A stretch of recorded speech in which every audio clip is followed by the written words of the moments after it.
আপনারা দেখছেন সনাতন ধর্ম। ভাদ্রে কৃষ্ণা চতুর্দশীর দিনে চাঁদ দেখা নিষেধ। বৃন্দাবনের একটা রেওয়াজ আছে, ওই দিন চাঁদ দেখলে নাকি চাঁদের কলঙ্ক তাতে আসে, মানে সে কলঙ্কগুলি গ্রহণ করে। ললিতা আসলে চাঁদের দিকে তাকিয়ে হাত পেতেছে। নারদজি বলছেন, আর চাঁদ কেউ দেখে না, তুমি চাঁদের দিকে হাত পা দিয়েছো কেন?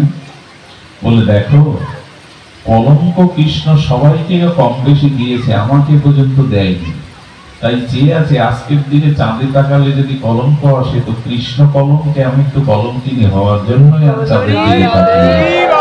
ভগবানকে নিয়ে কলঙ্কটা হোক, স্ত্রী পুত্র বন্ধু বান্ধব আত্মীয় নিয়ে কলঙ্ক না হয়, ভগবানের সাথেই একটা কলঙ্কিত হই আমি, তোমার জন্যই কলঙ্কিনী।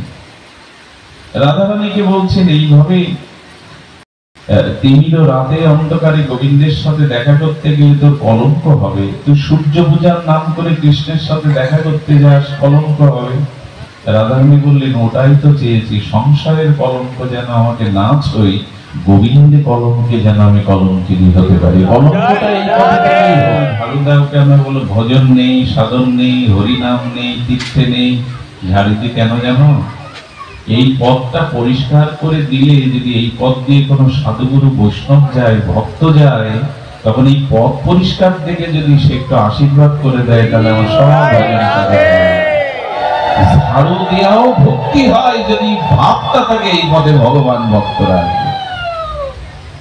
খুব কঠিন কি ভগবানকে মন দেয়া? ভাবটাই তো দিতে পারছি না ভাবটাই, তাহলে ঝাড়ু দেওয়াটাও তোমার ভজন হয়ে যাবে। এখন তোমার ভূমিকার দিয়ে উঠেছে।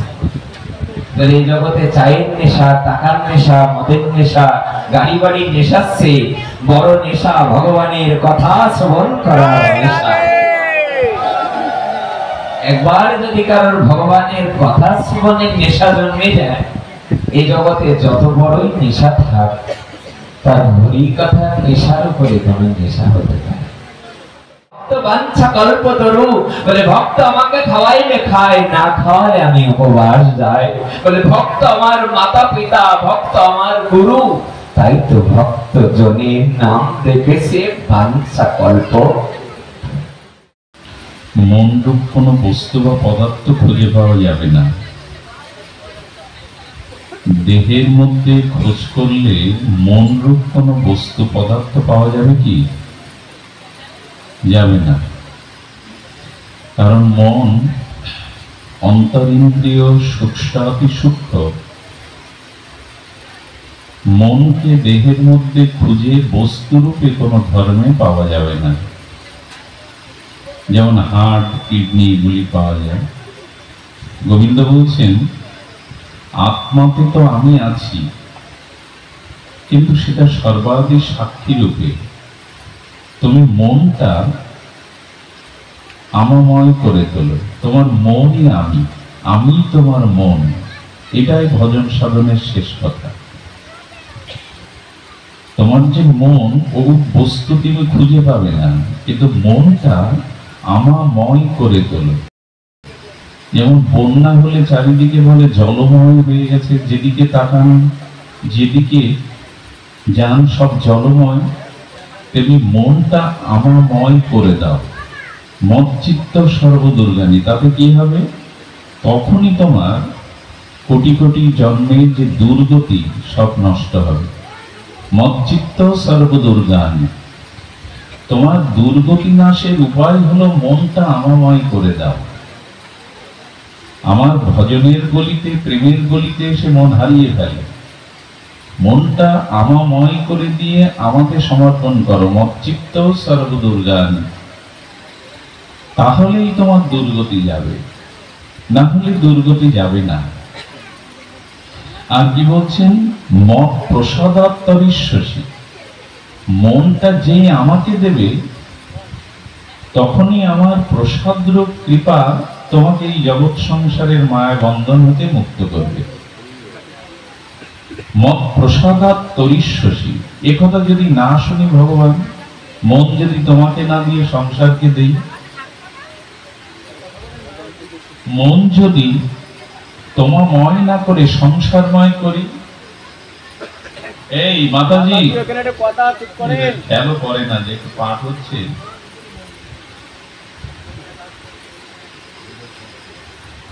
বলছেন যে মন যদি তোমাময় না করে সংসারময় করি, তোমাকে না দিয়ে সংসারকে দেই, বলেন তখন কি হবে? অথ চেত তম অহংকারাৎ, তখন তোমার ভিতরে অভিমান অহংকার এসে কি করবে? বিনাশ শশী, তোমার বিনাশ অবশ্যই হবে। এই জন্য সার কথা হলো মন কিভাবে ভগবানে অর্পণ করা যায়, মনটাকে কিভাবে ভগবানময় করা যায়, সেই কথাই এখানে বলা হচ্ছে। কারণ মৃত্যুর পরে আপনার এই মনে যতটুকু ভগবত ভাবনা বা মনটাকে যতটুকু ভগবতময় করতে পেরেছেন সেটুকুই তো সাথে যাবে। এক সাধু এসেছেন, এক বিরাট শেডের হোটেলের ব্যবসা, 10-15টা তার অট্টালিকা, শত শত রুম ভাড়া দেন। সাধু এসে বলছে, বাবা একটা রুম হবে? বলি রুম তো সব আপনাদেরই, সাধুদেরই, আপনি যে কোনো একটা ঘর বেছে নিন, আপনি মহাত্মা, আপনি সাধু। ব্যবহার থেকে মনে হলো উনি খুব সাধু প্রিয়, সেবা পরায়ণ। ঘরে থাকলেন, 1 মাস পরে যাওয়ার পরে চাবি দিতে এসে বলছে, বাবা বড় প্রসন্ন, আশীর্বাদ করছি তুমি ভালো থাকো, আজ আমি চলে যাচ্ছি ধামে। বললেন 1 মাসের যে বিল 7,000 টাকা, ওটা দিয়ে দিন। তো বলছে আমার কাছে তো ওরকম টাকা পয়সা নেই, আমি তো তোমাকে বলেছিলাম একটা রুম যেতে। হ্যাঁ রুম তো দিয়েছি, ভাড়ার কথা তো আপনিও জিজ্ঞাসা করেন না, আমি তো ভাড়া কাটানোর জন্যই বসে আছি। সাধু দেখলেন বিপদে পড়ে গেছে, 7,000 টাকা তো তার কাছে নাই। তো তখন বলছেন যে বাবা আমি তো সাধু মানুষ, সেগুলি তো আমার কাছে নাই, তো একটা ক্ষমা করে দিতে পারো। বলে ক্ষমা হবে না, টাকা ছাড়া ঘর 1 মাস থেকেছেন, এটা তো দিতেই হবে। সাধু তখন বুদ্ধি করে, সাধু তো দদামি বুদ্ধি এবং ভগবান বুদ্ধিতে, ওনার কাছে ছোট একটা সুচ ছিল, সোনামুখী সুচ, ওইটা বের করে বলছেন এই অলৌকিক জিনিসটা রাখো। এতে কি হবে? বলে দেখো বাবা, সারা জীবন তপস্যা ভগবত আরাধনা করেছি, এই সুচটা মৃত্যুর পরে তোমার সাথে গেলে, তোমার যদি পাপময় কর্মে অসৎ কর্মে নরকও হয়, এই সুচটা যম মহারাজকে দেখালে তোমাকে নরকে যেতে হবে না, এটা দিব্য এবং চিন্ময়। এখন জানি তো যে আমি পথ পিছাসী, অনেক পাপ কর্ম করি না, সাধুরে মানি না, পরকালে যদি একটা টিকিট পাওয়া যায়, বলে সুচটা দিন, আদর করে নিয়ে। সুচটা আদর করে নিয়ে বলছে, বাবা যান, আপনি আমার একটা ভার নামিয়ে দিলেন, অন্তত নরকে যেতে হবে না। উনি ওনার স্ত্রীর কাছে গিয়ে ঘটনাটা বললেন, এই দেখো একটা ভালো পাত্র আনো, এটা আমার টিকিট পরকালে। স্ত্রী বুদ্ধিমতী ছিল, বললেন তুমি উল্লুক, তুমি মূর্খ উল্লুক। উল্লুক বলছো কেন? এরকম একটা জিনিস আনলাম, খুশি হওয়ার কথা, যে নরকে যেতে হবে না। বললো তুমি তো মূর্খ উল্লুক। আরে মৃত্যুর পরে কিছুই তো সাথে যায় না, দেহটার সাথে যায় না, সুচ সাথে যায়। কে বললো তখন? এটা সাধু দিয়েছে। আরে সাধু হোক মহাত্মা হোক, মৃত্যুর পরে সুচ কেন? কোনো কিছুই সাথে যায় না। তুমি এক উল্লুক, আর তোমাকে ডবল উল্লুক পেয়ে উল্লুক বানিয়ে চলে গেছে। বলে বেশি দূর যায়নি, দাঁড়াও। ছুটতে ছুটতে 1 কিলোমিটার দূরে গেছে, এই সাধু দাঁড়াও, সুচ ফিরিয়ে নিয়ে টাকা দাও। তখন বলছে কেন? তখন বলছে দেখো, তুমি তো আমাকে প্রলোভন দেখালে নরকে যেতে হবে না, যম মহারাজকে দেখালে সে স্বর্গে দিয়ে, এসব তো আমাকে উল্লুক পেয়েছে, মূর্খ পেয়েছে। আমার স্ত্রী আমার জ্ঞান খুলে দিয়েছে যে মৃত্যুর পর কিছু সাথে যায় না। বলে যাক, এতদিন উল্লুক ছিলে, এখন বুদ্ধিমান হয়েছে যে মৃত্যুর পর কিছু সাথে যায় না। তো সুদ যদি না নিয়ে যেতে পারো, সর্বত্যাগী আমার মতো সরল সাধু 7,000 টাকা নিয়ে যেতে পারবে তো মরার পরে? এইটুকু নিয়ে যেতে পারবে, এটা ছেড়ে দাও। উনি তখন মূল রহস্যটা বুঝলেন, তাও তো ঠিক, মৃত্যুর পরে তো কিছু। এই যে মৃত্যুর পরের অবস্থাটা আমরা ভুলে থাকি, স্বপ্ন নিয়ে আছি, ভোগ নিয়ে আছি, মাতামাতি নিয়ে আছি, সেখানে যাবেটা কি? যে মনটা যেটুকু ভগবানের দিতে পেরেছেন, ওইটুকু। চেতসা সর্বকর্মাণিময়ী সংন্যাসমত করা, এই জন্য তুমি তোমার সকাল থেকে জীবনের সবকিছু আমাকে অর্পণ করতে শেখো। তো মিথ্যা হোক, আমি পাই আর না পাই, অভিনয়ের মতো সব আমাকে অর্পণ করো। কেমন জানেন, একবার পঞ্চম জজ এসেছিলেন দিল্লিতে, আমেরিকার পঞ্চম জজ। ওখানে 100 বছরের এক বৃদ্ধ ওনাকে ডেকে হ্যান্ডশেক করেছিলেন, হাতে হাত দিয়েছিলেন। উনি যতদিন বেঁচে ছিলেন সবাইকে গর্ব করে দেখাতো, জানো তো এই হাতটা পঞ্চম জজ আমার সাথে হ্যান্ডশেক করেছে। এটা গর্ব কাজ করতো, এই হাতটা পঞ্চম জজ হ্যান্ডশেক করেছে। সকালবেলা উঠে যদি ভগবানের সাথে হ্যান্ডশেক করে না, ভগবান হাতটা বাড়িয়ে দাও, বা ভগবানের, আচ্ছা আমি ধরলাম এটা মিথ্যা। গোবিন্দ বলছেন কি, আমার উদ্দেশ্যে যা মিথ্যা তা সত্য হয়ে যায়। আমার এমন একটা গুণ আছে, আমি মিথ্যাকে সত্য, সত্যকে মিথ্যায় রূপ দিতে পারি। তুমি কোন বিশিষ্ট ব্যক্তিবর্গের সাথে তুমি হ্যান্ডশেক করলে, সে প্রধানমন্ত্রী, রাষ্ট্রপতি, অমুক তমুক, এটা গর্ব হয় না? আজকে রাষ্ট্রপতির সাথে হাত মিলিয়েছি, এই গর্বটা আমাকে নিয়ে করো না কেন, যে আজ ভগবানের সাথে আমি হাত মিলিয়েছি। শুরু হোক এইভাবে, শুরু কি তুমি যা কিছু করছো না।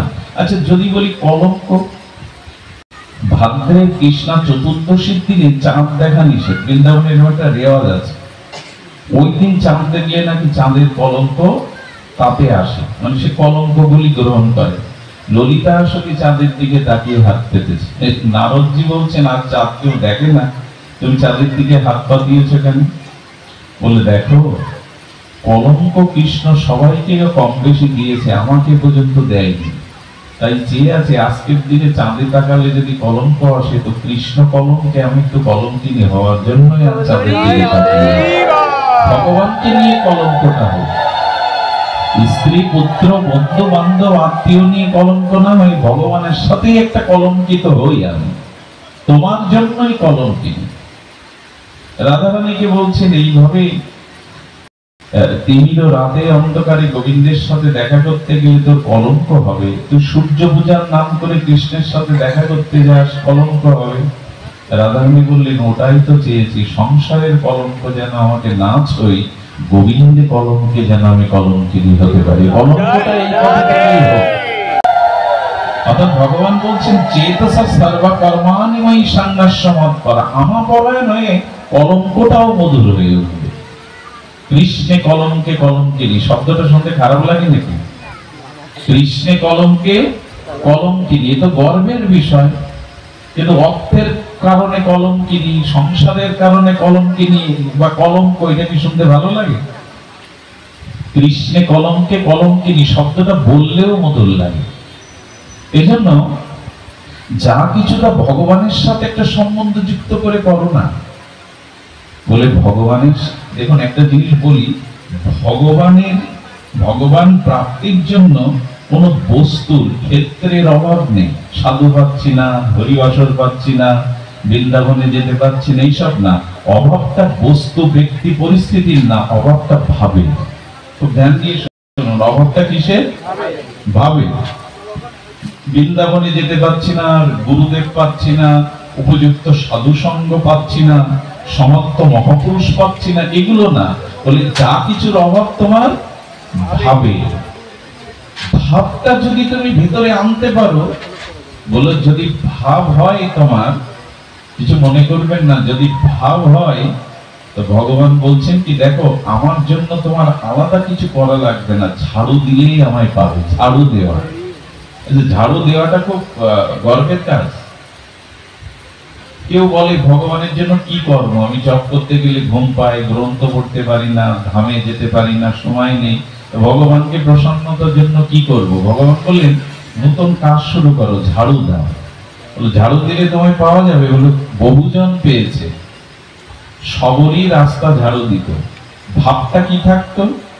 ভাব থাকতো এই পথে আমার ভগবান আসবে, যাতে কাকড় না থাকে, কাটা না থাকে, একদিন ভগবান এই পথে আসবে।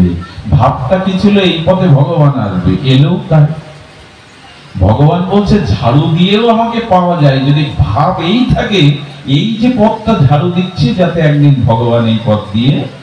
এক বুড়িমা আমাদের গ্রামে ছোটবেলায় মনে পড়ে রাস্তা ঝাড় দিত। এখন তো উঠানো ঝাড় দেয় না মানুষ, ঝাড় দিলেও বড় উঠান হলে হাফ হাফ ঝাড় দেয়, মানে এপাশ এপাশ বড় যা মেজো যা মাঝখানে একটা ধুলোর রেখা থাকে। যদি প্রশ্ন করেন ধুলোর রেখা আছে বলে ওই পাশটা ওর এই পাশটা আমার। তো বুড়িমা রাস্তা ঝাড়ু দিত। ছোটবেলায় আমরা অনেকেই জিজ্ঞেস বুড়িমা ঝাড়ু দাও কেন? বলো ভজন নেই, সাধন নেই, হরিনাম নেই, তীর্থে নেই, ঝাড়ু দিয়ে কেন জানো? এই পথটা পরিষ্কার করে দিলে, যদি এই পথ দিয়ে কোনো সাধুগুরু বৈষ্ণব যায়, ভক্ত যায়, তখন এই পথ পরিষ্কার দেখে যদি সে একটু আশীর্বাদ করে দেয় তাহলে আমার সব ঝাড়ু দেওয়াও ভক্তি হয় যদি ভাবটা থাকে এই পথে ভগবান ভক্তরা। খুব কঠিন কি ভগবানকে মন দেয়া? ভাবটাই তো দিতে পারছি না, ভাবটাই। তাহলে ঝাড়ু দেওয়াটাও তোমার ভজন হয়ে যাবে। শুধু ভক্তবৃন্দ, যদি আপনি পুরুষ হন আর যেই হন, মনে মনে ভগবানের জন্য একটু রান্নাও করতে পারেন, মনে মনে শুধু ভাবটাই আনুন। মধ্যাহ্নে যে আমি ঠাকুরের জন্য একটু কিছু তৈরি করব। আরে প্রতিষ্ঠানপুরের ব্রাহ্মণ তো মনে মনে ক্ষীর রেঁধে দিতে গেলেন, মনে মনে ক্ষীর রেঁধে দিতে গেলেন, ক্ষীরটা দেখছে ভাপ উঠছে গরম, এটা সেবার উপযোগী না, আঙুল দিতে আঙুল পড়ে গেল, কোথায় কি? সব তো মনে মনে। কিন্তু ভাব এমন হয়েছে ভগবানকে ক্ষীর দিচ্ছে, আঙুল ডোবাতে গিয়ে পুড়ে গেল।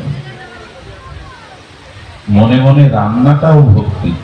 আগেও বলেছি, সকালবেলা উঠে কেউ যদি মনে করে ঘুমটা হয়নি, বিদ্যুৎ ছিল না, ঘেমে গেছি, এক কাজ করি, স্নান করে এসে আর একটা ঘুম দিই।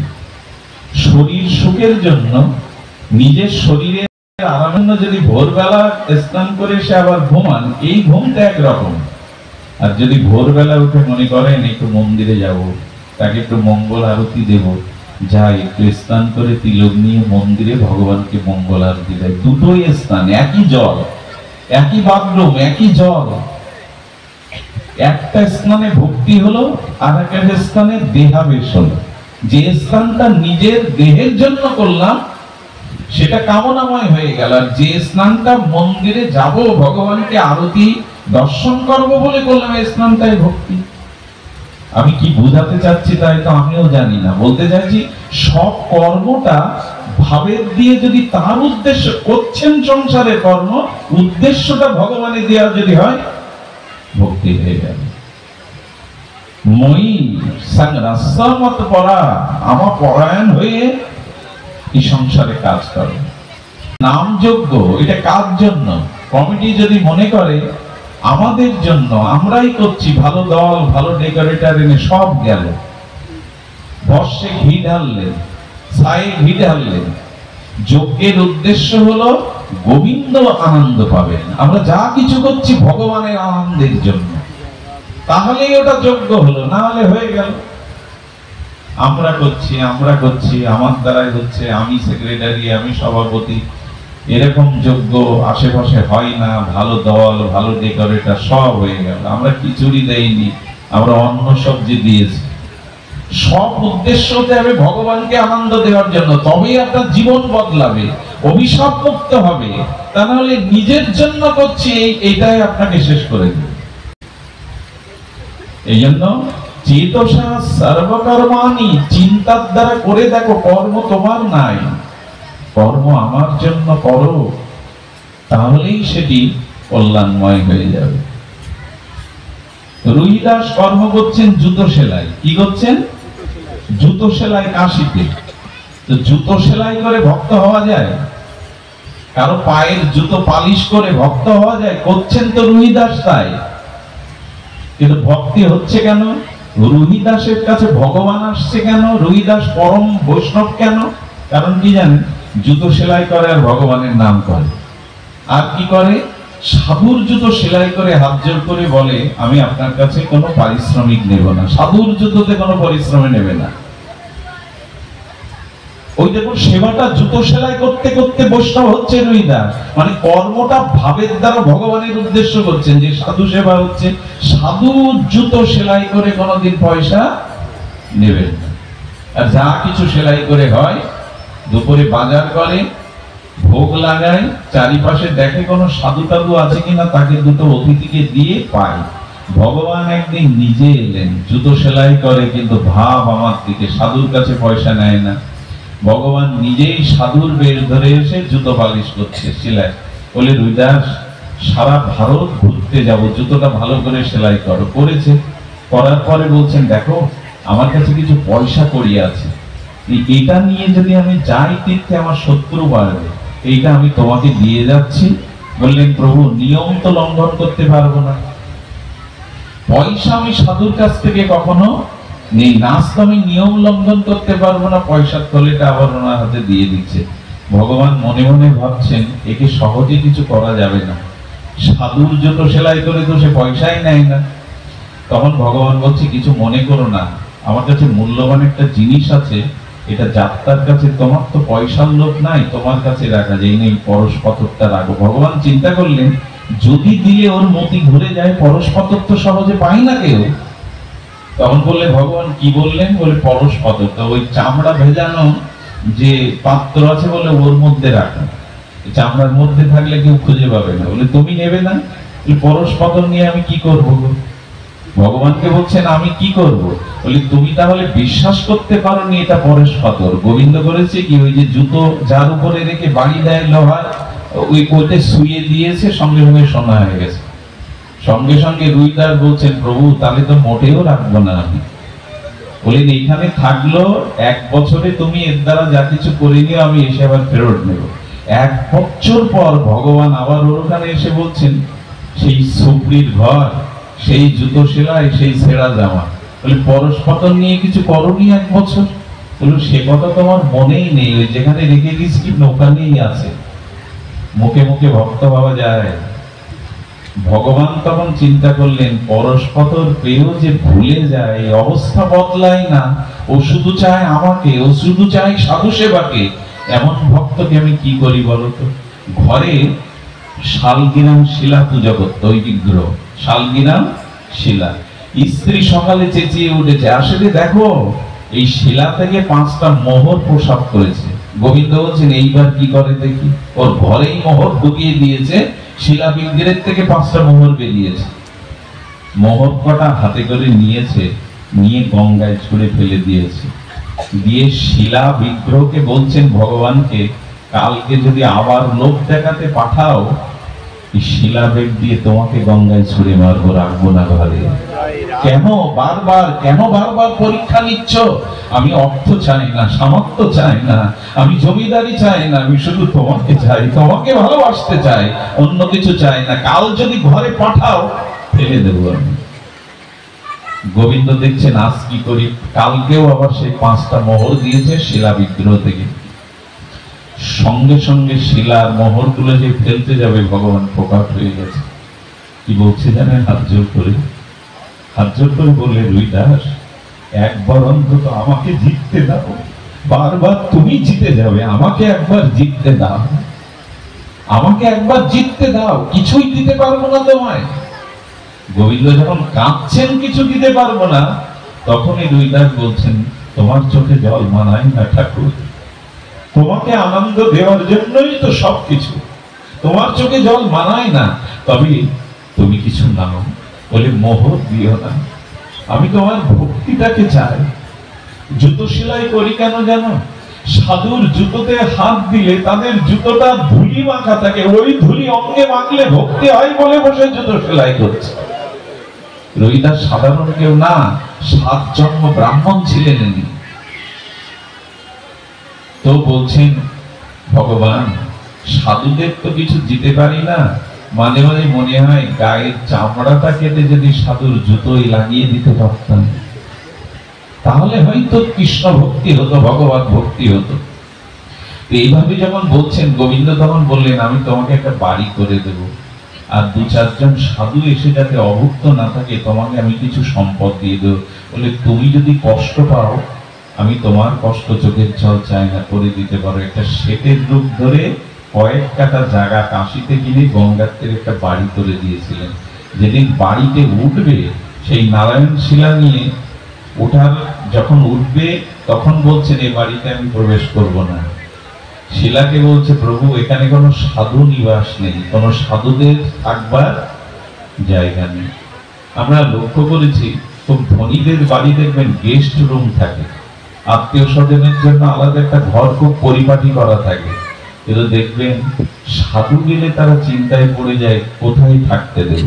ভক্ত বাড়ি এলে চিন্তা পড়ে যায় যারা ভগবানের ভক্তের জন্য গৃহে কোনো জায়গা রাখেনি, জানবেন সে গৃহ শ্মশান, সে গৃহতে শান্তি থাকতে পারে না। অনেককেই দেখেছি টিনের চালে থাকে, কিন্তু যেখানে সাধুর ঘরটা করে রেখেছে গুরুদেব আসবে, সাধু আর সেখানে শান্তি সাজিয়ে রেখেছে।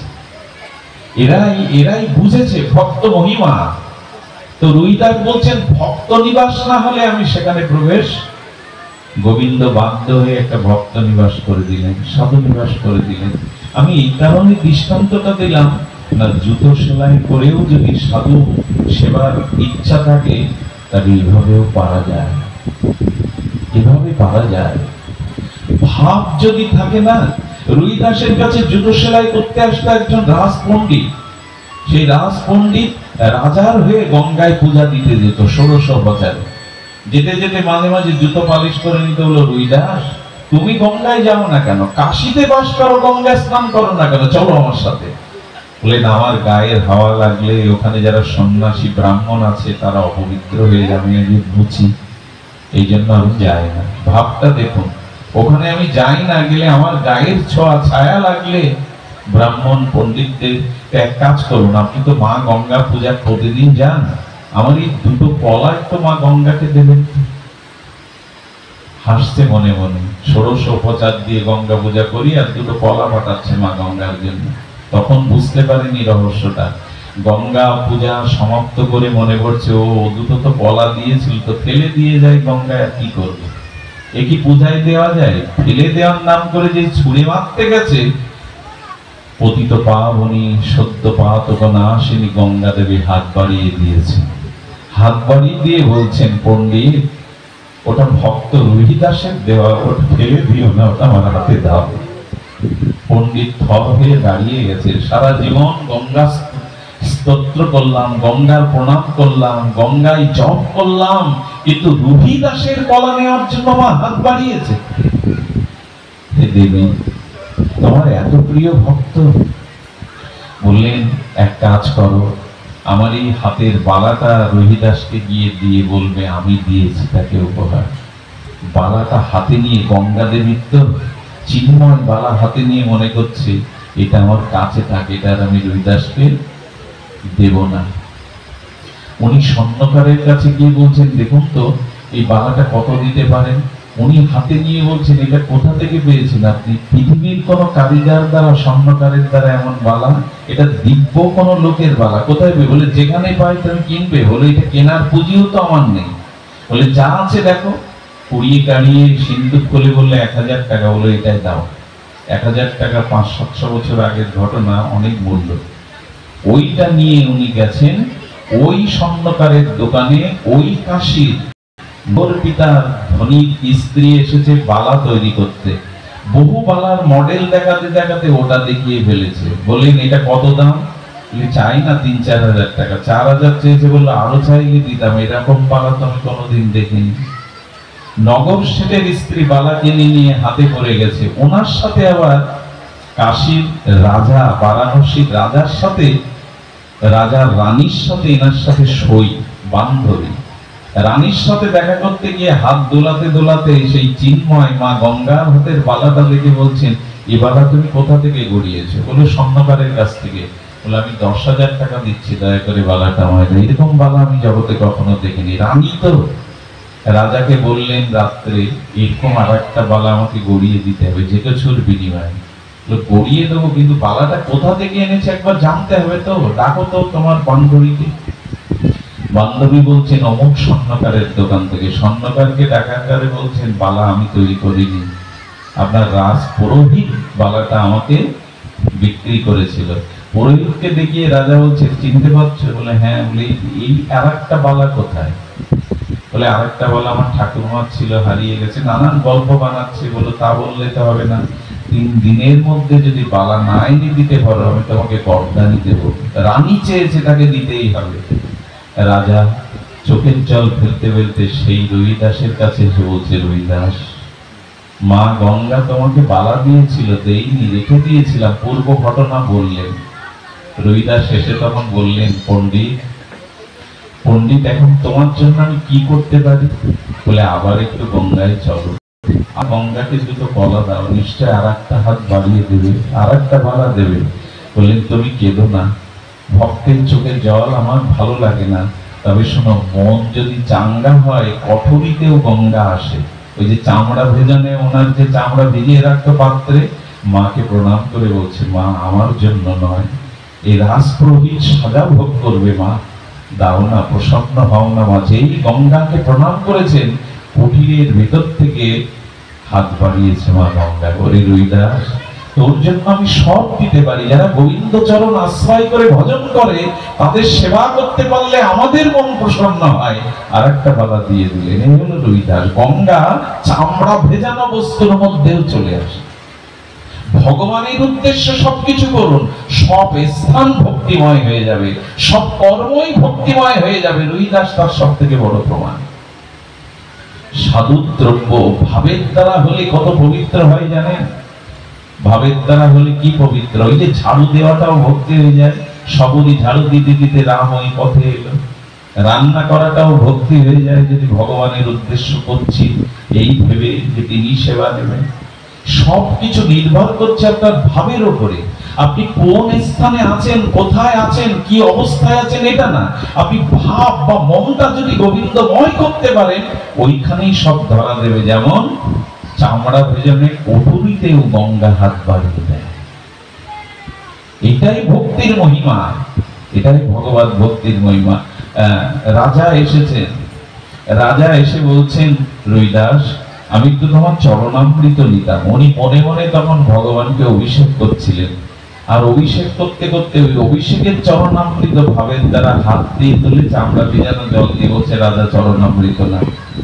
আচ্ছা রাজা তো, রাজা বলছে, যতই ভক্ত সেই মুচিত জুতো সেলাই করে তো হাত দিয়ে চামড়ার জল দিয়ে বলছে চরণামৃত কি পাওয়া যায়? রাজা কি পেতে পারে? রাজা তখন ফেলতেও পারছে না, নিতেও পারছে না। উনি করেছি কোটের পকেটের মধ্যে, ওটা গোপনে। উনি তো চোখ বন্ধ করে অভিষেক করছেন, গোপনে কোটের পকেটে রেখে দিয়েছে। প্রণাম করে চলে এসেছে। পরের দিন কাপড় কাছে কারা? ধোপা। ধোপাকে ডেকে বলছে, এখানে তো দাগ লেগে আছে, এটা পরিষ্কার করে দিয়ে তো কাছে। ধোপা গিয়ে যত আছাড় মারে, যত কাছে, ওই দাগ আর চরণামৃতের দাগ আর যায় না। বলছে রাজা বলে দিয়েছে, রাজা তো অপসী হয়ে যাবে। তখন কি করেছে জানেন? মনে করছে যদি একটু দাঁত দিয়ে জিহ্বা দিয়ে চুষে নেই, যদি রসটা বটে। যেই চরণামৃত রস চুষতে গেছে, কি বলবো আপনাদের, ওই সামান্য রস যখন ওর পেটের মধ্যে চলে গেছে, ওই চরণামৃত, সঙ্গে সঙ্গে অষ্ট সাত্বিক বিকারে প্রেম অস্ত্র পুলক হয়ে কাঁদছে। আর হা গোবিন্দ, হা গোবিন্দ কাঁদছে। গ্রামের লোক এক জায়গায় হয়ে গেছে। হলোটা কি? স্তুতি করছে, কীর্তন করছে, অষ্ট সাত্বিক বিকার হচ্ছে। সামান্য শুকিয়ে যাওয়া জামার চরণামৃত পান করে তার ভিতরে অষ্ট সাত্বিক ভাব দেখা দিয়েছে। রাজা ডাকালো, তোমার এমন হচ্ছে কেন? রাজা, আপনার পকেটের ওই দাগটা একটু চুষে নিয়েছিলাম। আমি জীবনে লেখাপড়া জানিনি, ভগবানকে কখনো ডাকিনি, কিন্তু বৃন্দাবন লীলা, নবদ্বীপ লীলা, ভাগবতের শ্লোক উচ্চারণ হচ্ছে, আমি কি পান করেছি জানি না। আপনার ওখানে কোন দাগটা ছিল? রাজা চোখের জল ফেলে হচ্ছে, চরণামৃতকে বিশ্বাস করতে পারিনি। সাধুর চরণামৃত ধোপার মতো একজন অভক্ত পান করে তার প্রেম ভক্তি হয়ে গেল। এই জন্য বিশ্বাস নিয়ে ভক্তের চরণ ধুলি, ভক্তের চরণ জল দিবেন। রবিদাসের কাছে এসে রাজা বললেন, বড় অন্যায় করে ফেলেছি, চরণামৃততে বিশ্বাস রাখতে পারিনি। রবিদাস, আমাকে আর একবার একটু দাও। রবিদাস এসে বললেন, আজ আর শতবার দিলেও ওই চরণামৃত কাজ করবে না, সেদিন কাজ করত। মাঝে মাঝে সুযোগ আসে, জানেন, ভক্তি পাওয়ার সুযোগ দেয় ভগবান, আমরা অবজ্ঞা করি, অশ্রদ্ধা করি, সেই সুযোগ কাজে লাগাই না। এই জন্য বলছিলাম, ভাবের দ্বারা ভজন করুন, সংসারে থাকুন, জ্বালা মালা দুঃখ থাকবে। আমার মাঝে মাঝে মনে হয় দুঃখ, কলঙ্ক, জ্বালা, যন্ত্রণা, রোগ, শোক আছে বলেই জগৎ সুন্দর। একরকম থাকলে সুন্দর হতো না। আচ্ছা, ইসিজি যখন করা হয় তখন দেখবেন ওখানে কম্পিউটারে কি দেখা দেয়, এরকম কেউ খেলে না হার্টের ইসিজি যখন করা হয়, ওখানে যদি সমান রেখা থাকে তাহলে জানবেন ওর হার্ট ফেল করেছে। আঁকা বাঁকাটা যখন ওঠানামা করে, আচ্ছা সমুদ্রের ঢেউ যদি না হয়, নিচ তরঙ্গ থাকে, সেটা মানায়? সমুদ্র যত তরঙ্গায়িত হয় ততই তো মানায়। গোবিন্দ বললেন, সবাইকে যদি আমি সুখ দিয়ে রাখতাম, আমি রাত না দিয়ে শুধু যদি দিনই দিতাম, আমি দুঃখ না দিয়ে যদি শুধু সুখ দিতাম, আমি যদি বসন্ত না দিয়ে শুধু শীতই দিতাম, আমি যদি পূর্ণিমা দিয়ে অমাবস্যা না দিতাম, প্রকৃতি বা জীবন এত সুন্দর হতো না। আমি কলঙ্ক, অপমান, দুঃখ, জরাব্যাধি দিয়েছি, আবার সুখ আনন্দ দিয়েছি, দুটো মিশ্রণ করে তোমার বৈচিত্র্যের জন্য, তোমার আনন্দের জন্য। যদি অন্ধকার না থাকতো, আলোর মহিমা প্রকাশ হতো না। যদি দুঃখ না থাকতো, আনন্দ উপলব্ধি হতো না। তাই হাত পেতে সবটুকু নিয়ে নাও, সুখ দুঃখ মান অপমান নিতে শেখো, তবেই তো তুমি আমার ভক্ত। আমরা একটাকে নেওয়ার ব্যস্ত, সুখ নেওয়ার জন্য ব্যস্ত, সম্মান নেওয়ার জন্য ব্যস্ত। গোবিন্দ বললেন, সে আমার ভক্ত না। সুখ দুঃখ মান অপমান সবকিছুকে ভগবানের কৃপা মনে করে যে নিতে পারে, সেই তো প্রকৃত সুখী, সেই প্রকৃত ভক্ত। এই জন্য মানসিক প্রস্তুতি নিন, যে অবস্থা আসে না কেন প্রভু, তোমার মঙ্গলময় আশীর্বাদ মনে করে যেন আমি গ্রহণ করতে পারি, তোমার মঙ্গলময় আশীর্বাদ মনে করেই যেন গ্রহণ করতে পারি। এই জন্য বুদ্ধি যখন উপাশ্রিতা, বুদ্ধিটা আমাকে আশ্রয় করুক। তোমার বুদ্ধি দিয়ে তুমি চলো না, আমাকে আশ্রয় করে চলো। আমাকে আশ্রয় করে যদি চলতে পারো, তবে জানবে আমি তোমাকে পথ দেখো, তোমাকে আলাদা করে পথ চিনতে হবে না। ভগবানের হাতেই সঁপে দিন, মনটা ভাবের দ্বারাই তাকেই দিয়ে দিন, তিনি সকল কিছু করবেন। মনে আছে তো, সেই এক কুলবধূকে ওরা বেঁধে মেরেছিল, মন্দিরে যাবে বলে, আর স্বামী শ্বশুর শাশুড়ি যেতে দেয় না বলে পালিয়ে গিয়েছিল। স্বামী জোর করে ধরে এনে বেঁধে রেখে তাকে মেরেছিল। গোবিন্দ তার রূপ ধরে এসে নিজে সেখানে বাধা পড়ে তাকে খুলে দিয়েছিল, তুমি মন্দিরে যাও, তুমি ভগবানকে দেখে এসো বলে। গোবিন্দ রূপী সেই সখীর জন্য গোবিন্দ নিজে রান্না করেছে, স্বামীর পা টিপে দিয়েছে, শ্বশুর শাশুড়ির পা টিপে দিয়েছে গোবিন্দ নিজেই। ওকে মন্দিরে ছেড়ে দিয়ে ভগবান নিজেই এই কাজ করেছে। গোবিন্দ বললেন, ভক্তের জন্য আমি কি না করি, ভক্তের জন্য আমি সবকিছু করতে পারি। ভক্তের জন্য হেন আমি আগুনকেও খেতে পারি, ভক্তের জন্য আমি বিষও গ্রহণ করতে পারি। এই জন্য মনটা ভগবানকে অর্পণ করুন, ভাব উপাচার দিয়ে ভগবানকে আনন্দ দিন। আমি আজ আপনাকে খুব বেশি বড় অপরাধীর ন্যায় এখানে বসেছি। অপরাধটা সেটা হলো, একটা মানুষকে ডেকে এনে, ক্ষুধার্ত মানুষকে ডেকে এনে এক মুঠো দিয়ে যদি অন্যের থালটা কেড়ে নেওয়া হয়, এর থেকে না দেওয়াই উচিত। তো আমার অবস্থা তাই। আমি আজকে কথা দেওয়া ছিল পাটকেল ভেটায় শ্মশানে, কিন্তু দীপকদাকে ভালোবাসি, খোকনদাকে ভালোবাসি, তারা কিছু বললে মাথায় স্মৃতি কাজ করে না। বলেছিলাম একবার দেব, যাব, পরে দেখলাম যে সেখানে অনুষ্ঠানের কথা দেওয়া, রাত নেই দিন নেই, ছুটছি। তো এই অবস্থায় আপনাদের ভাগবত বিশ্রাম দেওয়াটা খুব কষ্টকর, এটা মহা অন্যায়। কিন্তু কি করবো বলেন, যদি বলেন সবার চরণ ধুলে গড়ায় কাপড় দিয়ে ক্ষমা চাইতে ছাড়া তারা উপায় নাই, এছাড়া উপায় নাই। আপনাদের সম্মান রক্ষার জন্য শুধু দেহটাকে এখানে নিয়ে আসা, যে উপস্থিত হলে হয়তো এই ভক্তগুলো তাদের কষ্ট হবে না। শুধু এইটুকু বলে আমি বিশ্রাম করে আমাদের খোকনদাকে একটু নিবেদন করব। ওনাকে আমি একটু নিবেদন করব, উনি আচরণশীল ভক্ত, অনুভবী ভক্ত। দুটি কথা, উনি সুশীল দ্বারা এসেছেন দূর থেকে। আসলে দুর্ভাগ্য আমার, আমি ছুটছি তো ছুটছি উল্কার মতো, কিন্তু আপনাদের চরণে যে অপরাধ করছি সেটা তো ক্ষমা হবে না। তবে বারবার আসবার প্রয়াস থাকবে, বারবার আপনাদের শুভ সান্নিধ্য পাওয়ার প্রয়াস থাকবে। শুধু এইটুকু নিবেদন করি, একটু শুনুন এই কথাটি মন দিয়ে। একজন জ্ঞানী, এবং আমি ভাবটাকে বলছি কারণ ভক্তের ভাব প্রদান আর জ্ঞানীদের হলো বুদ্ধি প্রদান। ভক্তের হলো ভাব প্রদান আর জ্ঞানীদের, শুনছেন তো কথাটি, ভক্তদের ভাব প্রদান এবং জ্ঞানীদের জ্ঞান বা বুদ্ধি প্রদান। এক ভক্ত এবং এক জ্ঞানী, তারা দুইজন পাশাপাশি। তো জ্ঞানী বলছে, দেখো জ্ঞানী ভক্ত ভগবানের শ্রেষ্ঠ বা প্রিয়। কারণ ভক্ত জিজ্ঞেস করছে কারণ হলো এই যে জ্ঞানী ভগবানের অত্যন্ত প্রিয়, এটা গোবিন্দ নিজে বলেছেন। জ্ঞানী মানে জ্ঞানী সবকিছুর জ্ঞান রাখে, সবকিছুর তত্ত্ব জ্ঞান জ্ঞানীরা রাখে। ভক্তকে বলছেন, ভক্ত তখন বলছেন না ভক্তি শ্রেষ্ঠ ভগবান বলেছেন ভাগবত। বলে কেন? জ্ঞানীরা সব জ্ঞান রাখে আর ভক্তরা সব জ্ঞান জলাঞ্জলি দেয় ভগবানের জন্য, কোনো জ্ঞান তাদের রাখে না। বলে এই তর্ক মীমাংসা হবে না, তো ভগবানের কাছে চলো। যিনি জ্ঞান দিয়েছেন, যিনি বুদ্ধি দিয়েছেন, ভক্তি দিয়েছেন, তার কাছে চলো।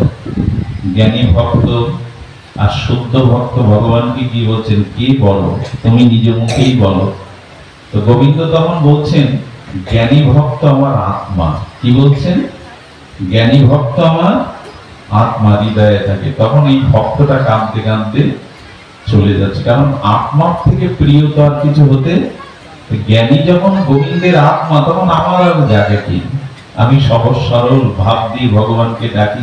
যখন চলে যাচ্ছে, গোবিন্দ বলছেন চলে যাচ্ছ কেন? বলো জ্ঞানী যদি তোমার আত্মা হয়, আমার আর জাগা কই? আত্মা তো হৃদয়ে থাকে। গোবিন্দ তখন সেই ভক্তকে ডেকে বলছেন, শেষ কথাটা শুনবে না? জ্ঞানী যদি আমার আত্মা হয়, তবে ভক্ত আত্মার আত্মা, পরমাত্মা সর্বতনা। ভক্ত আমার পরমাত্মা। ভক্ত খাওয়ালে আমি খাই, ভক্ত আমাকে যেখানে নিয়ে যায়, ভক্ত যদি ভক্তির দ্বারা বাজারে আমাকে বিক্রি করে, আমি বিক্রি হয়ে যাই তার জন্য।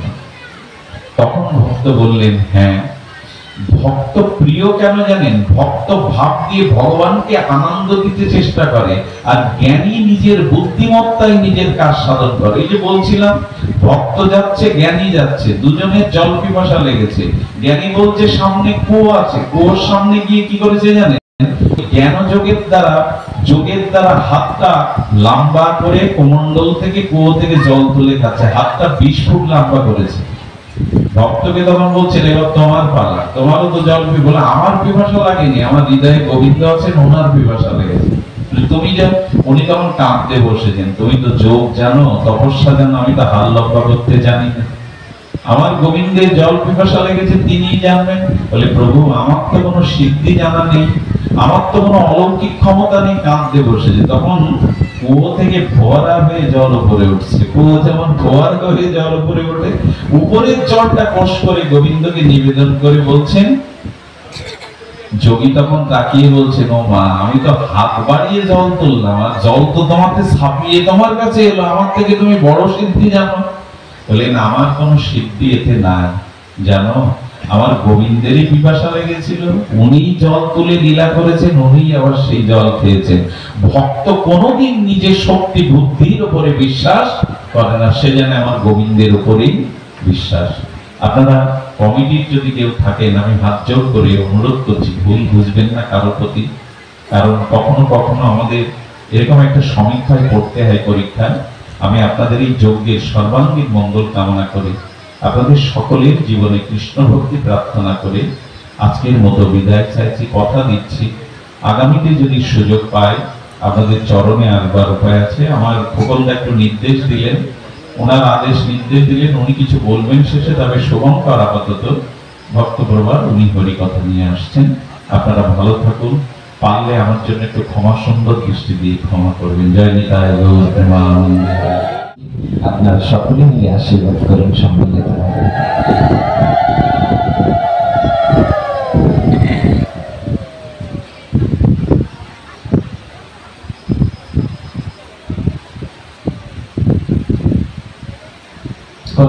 মহাজন জিজ্ঞাসা করেছেন ভক্তদের কাছে, যে জগতে সব থেকে বড় নেশা কি?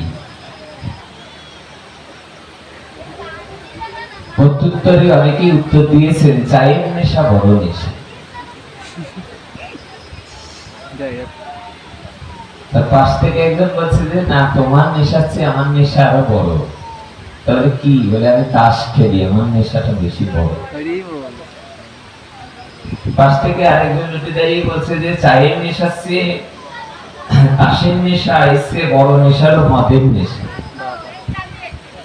তার পাশ থেকে আরেকজন উঠে দাঁড়িয়ে বললেন যে না, এর থেকে গাঁজার নেশা বড় নেশা।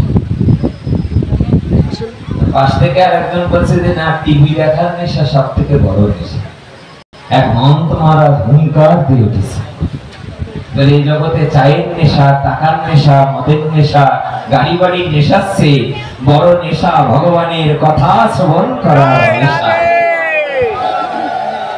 একবার যদি কারোর ভগবানের কথা শ্রবণের নেশা জন্মে যায়, এই জগতে যত বড়ই নেশা থাক, তার হরি কথা নেশার উপরে কোন নেশা হতে পারে।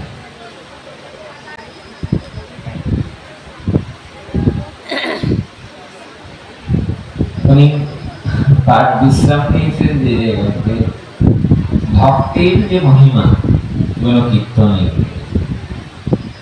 একটা জিনিস লক্ষ্য করবেন যে দক্ষিণ ভারতে এক বক্তা গিয়েছিলেন ভাগবত মহিমা প্রচারের। উনি যখন প্রচার করছেন, তো উনি দূর থেকে তাকিয়ে দেখেন সম্মুখে জীর্ণ শীর্ণ রোগাগ্রস্ত এক ভক্ত প্রতিদিন দূরে দাঁড়িয়ে, দূরে বসে বসে মাথা ঠোকায়।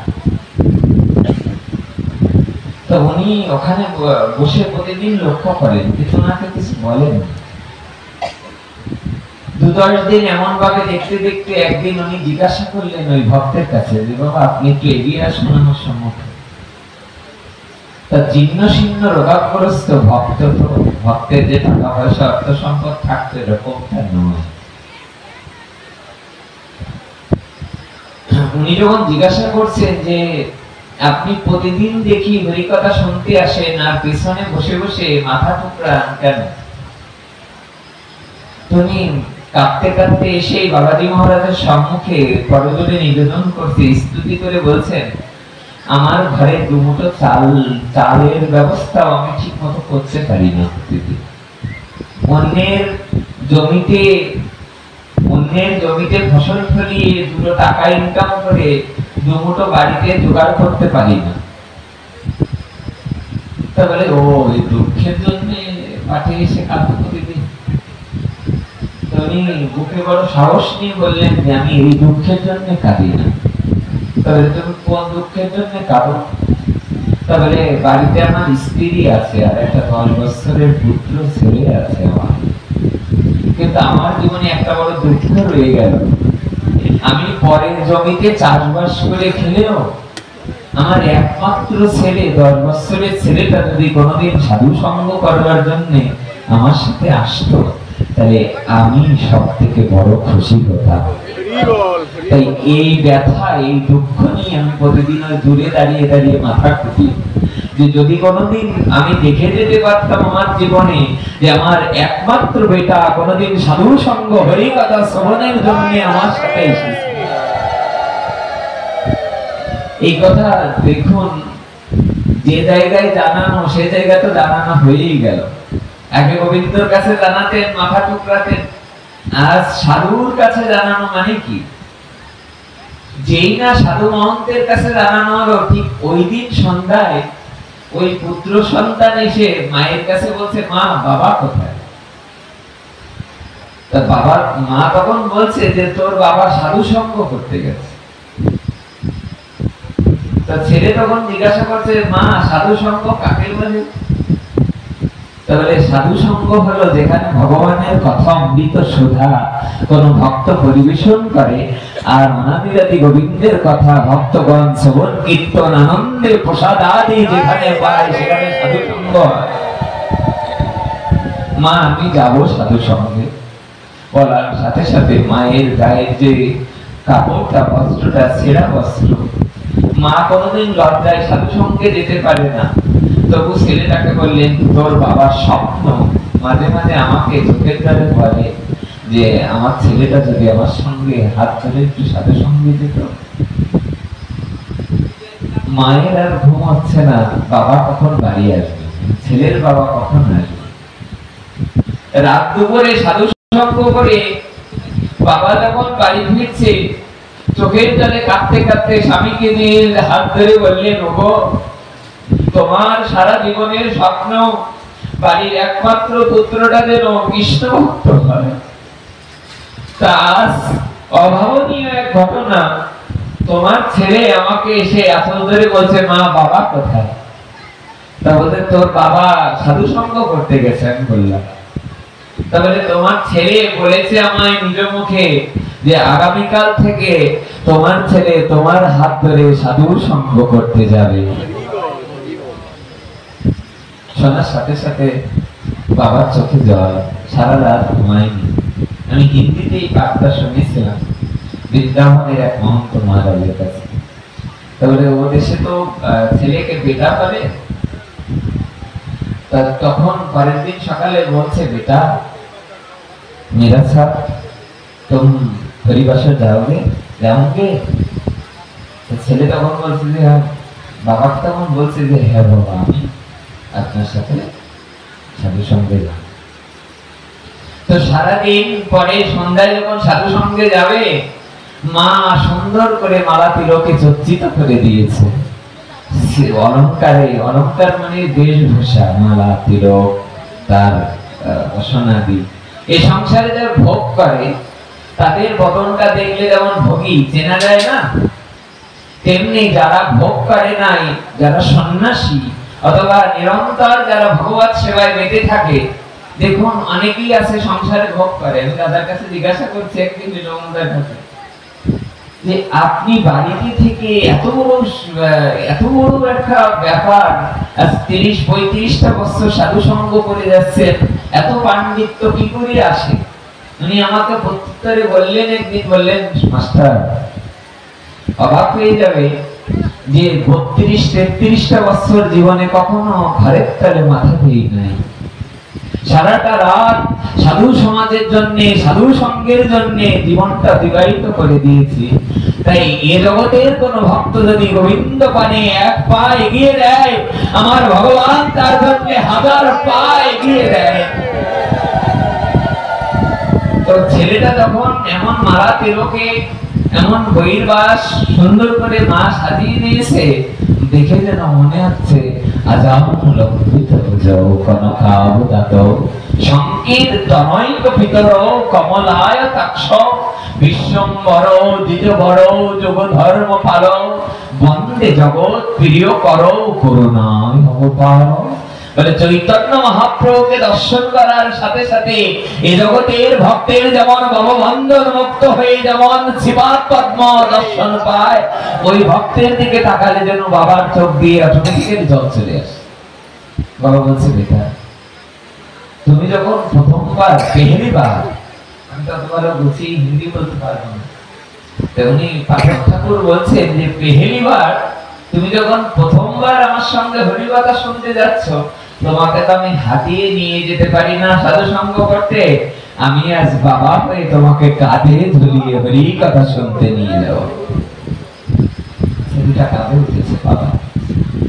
বাবার মনেও আনন্দ হচ্ছে, ছেলের মনেও আনন্দ হচ্ছে। বাবার চোখে ঝরঝর করে জল ঝরছে। ছেলেটা উপরের থেকে বলছে, বাবা তুমি কাঁদছো? মনে মনে বলছে, বাবা এই জগতের চাওয়ার মতো তেমন কিছু তো চাইনি, সাধুগুরু মহন্তের কাছে প্রণাম জানিয়ে একটা জিনিস নিবেদন করেছি, যদি দুবেলা দুমুঠো অন্ন নাও জোটে, তবে আমার পুত্রটা যেন আমার হাত ধরে একটু সাধুর সঙ্গ, একটু নিতাই গৌড়ের কীর্তনাদি শ্রবণ করে।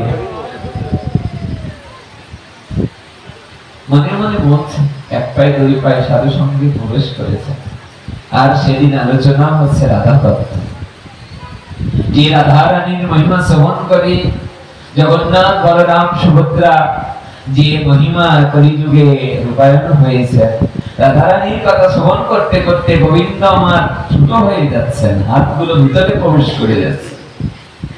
সেই রাধা তত্ত্ব যখন আলোচনা হচ্ছে সেই আসরে, আর ঈশ্বরে কৃপালে সহিত যাহারে, সেই তো ঈশ্বর তত্ত্ব বুঝিবারে পারে। এই জগতে যার ভগবানের কথা অমৃত সুধা প্রবাদ তো শক্তি নেই বুঝবার। যদি কারোর মহন্ত কৃপা হয়, যদি কারোর সাধু কৃপা হয়, গুরুদেবের করুণা হয়, গোবিন্দ কৃপা হয়, তবে না বোঝা যায়। তো সাধুর কৃপায় রাধা তত্ত্ব যেই মাত্র কর্ণ দিয়ে হৃদয়ে প্রবেশ করেছে, একমাত্র পুত্রটা ঝরঝর ঝরঝর করে চোখের জল ঝরছে। বাবা দেখলেন আত্মভরা হয়ে যাচ্ছে, আমার ছেলে প্রথম দিন হরি কথা শুনতে এসে এমন চোখের জলে ভিজে যাচ্ছে, অথচ আমি বছরের পর বছর শ্রবণ করে আমার নয়ন দিয়ে দুফোঁটা চোখের জল আসে না। কথা শুনেছেন আপনারা? গৌরাঙ্গ বলিতে হবে পুলক শরীর, হরি হরি বলিতে না অনে বলিনি। কবে আমার সেদিন হবে যেদিন গৌরাঙ্গ বলিতে আমার শরীর পুলকিত হবে আর আমার নাম দিয়ে জল আসবে। বাবা তাকিয়ে তাকিয়ে দেখছে, প্রথম দিন হরিকথা শুনতে এসে ছেলের চোখ দিয়ে ঝরঝর ঝরঝর করে অশ্রু পড়ছে। বাবার আর আনন্দ ধরে কি? বাবা পাঠ বিশ্রাম হলে সাধুর চরণের কৃপা পেলেন, দুজনে মিলে প্রসাদ আদি দিলেন। বাবা ছেলের হাত ধরে বাড়ি নিয়ে যাচ্ছেন ছেলেকে। কি আশ্চর্য উত্তর দিলেন! এই কথাটা বলবার জন্য আমরা এতটুকু প্রবেশ করলাম। দেখো মা, ভক্তের হৃদয় বুঝতে পারা এটা বড় অদ্ভুত ব্যাপার। ভক্তের হৃদয় বুঝতে পারা বড় অদ্ভুত ব্যাপার।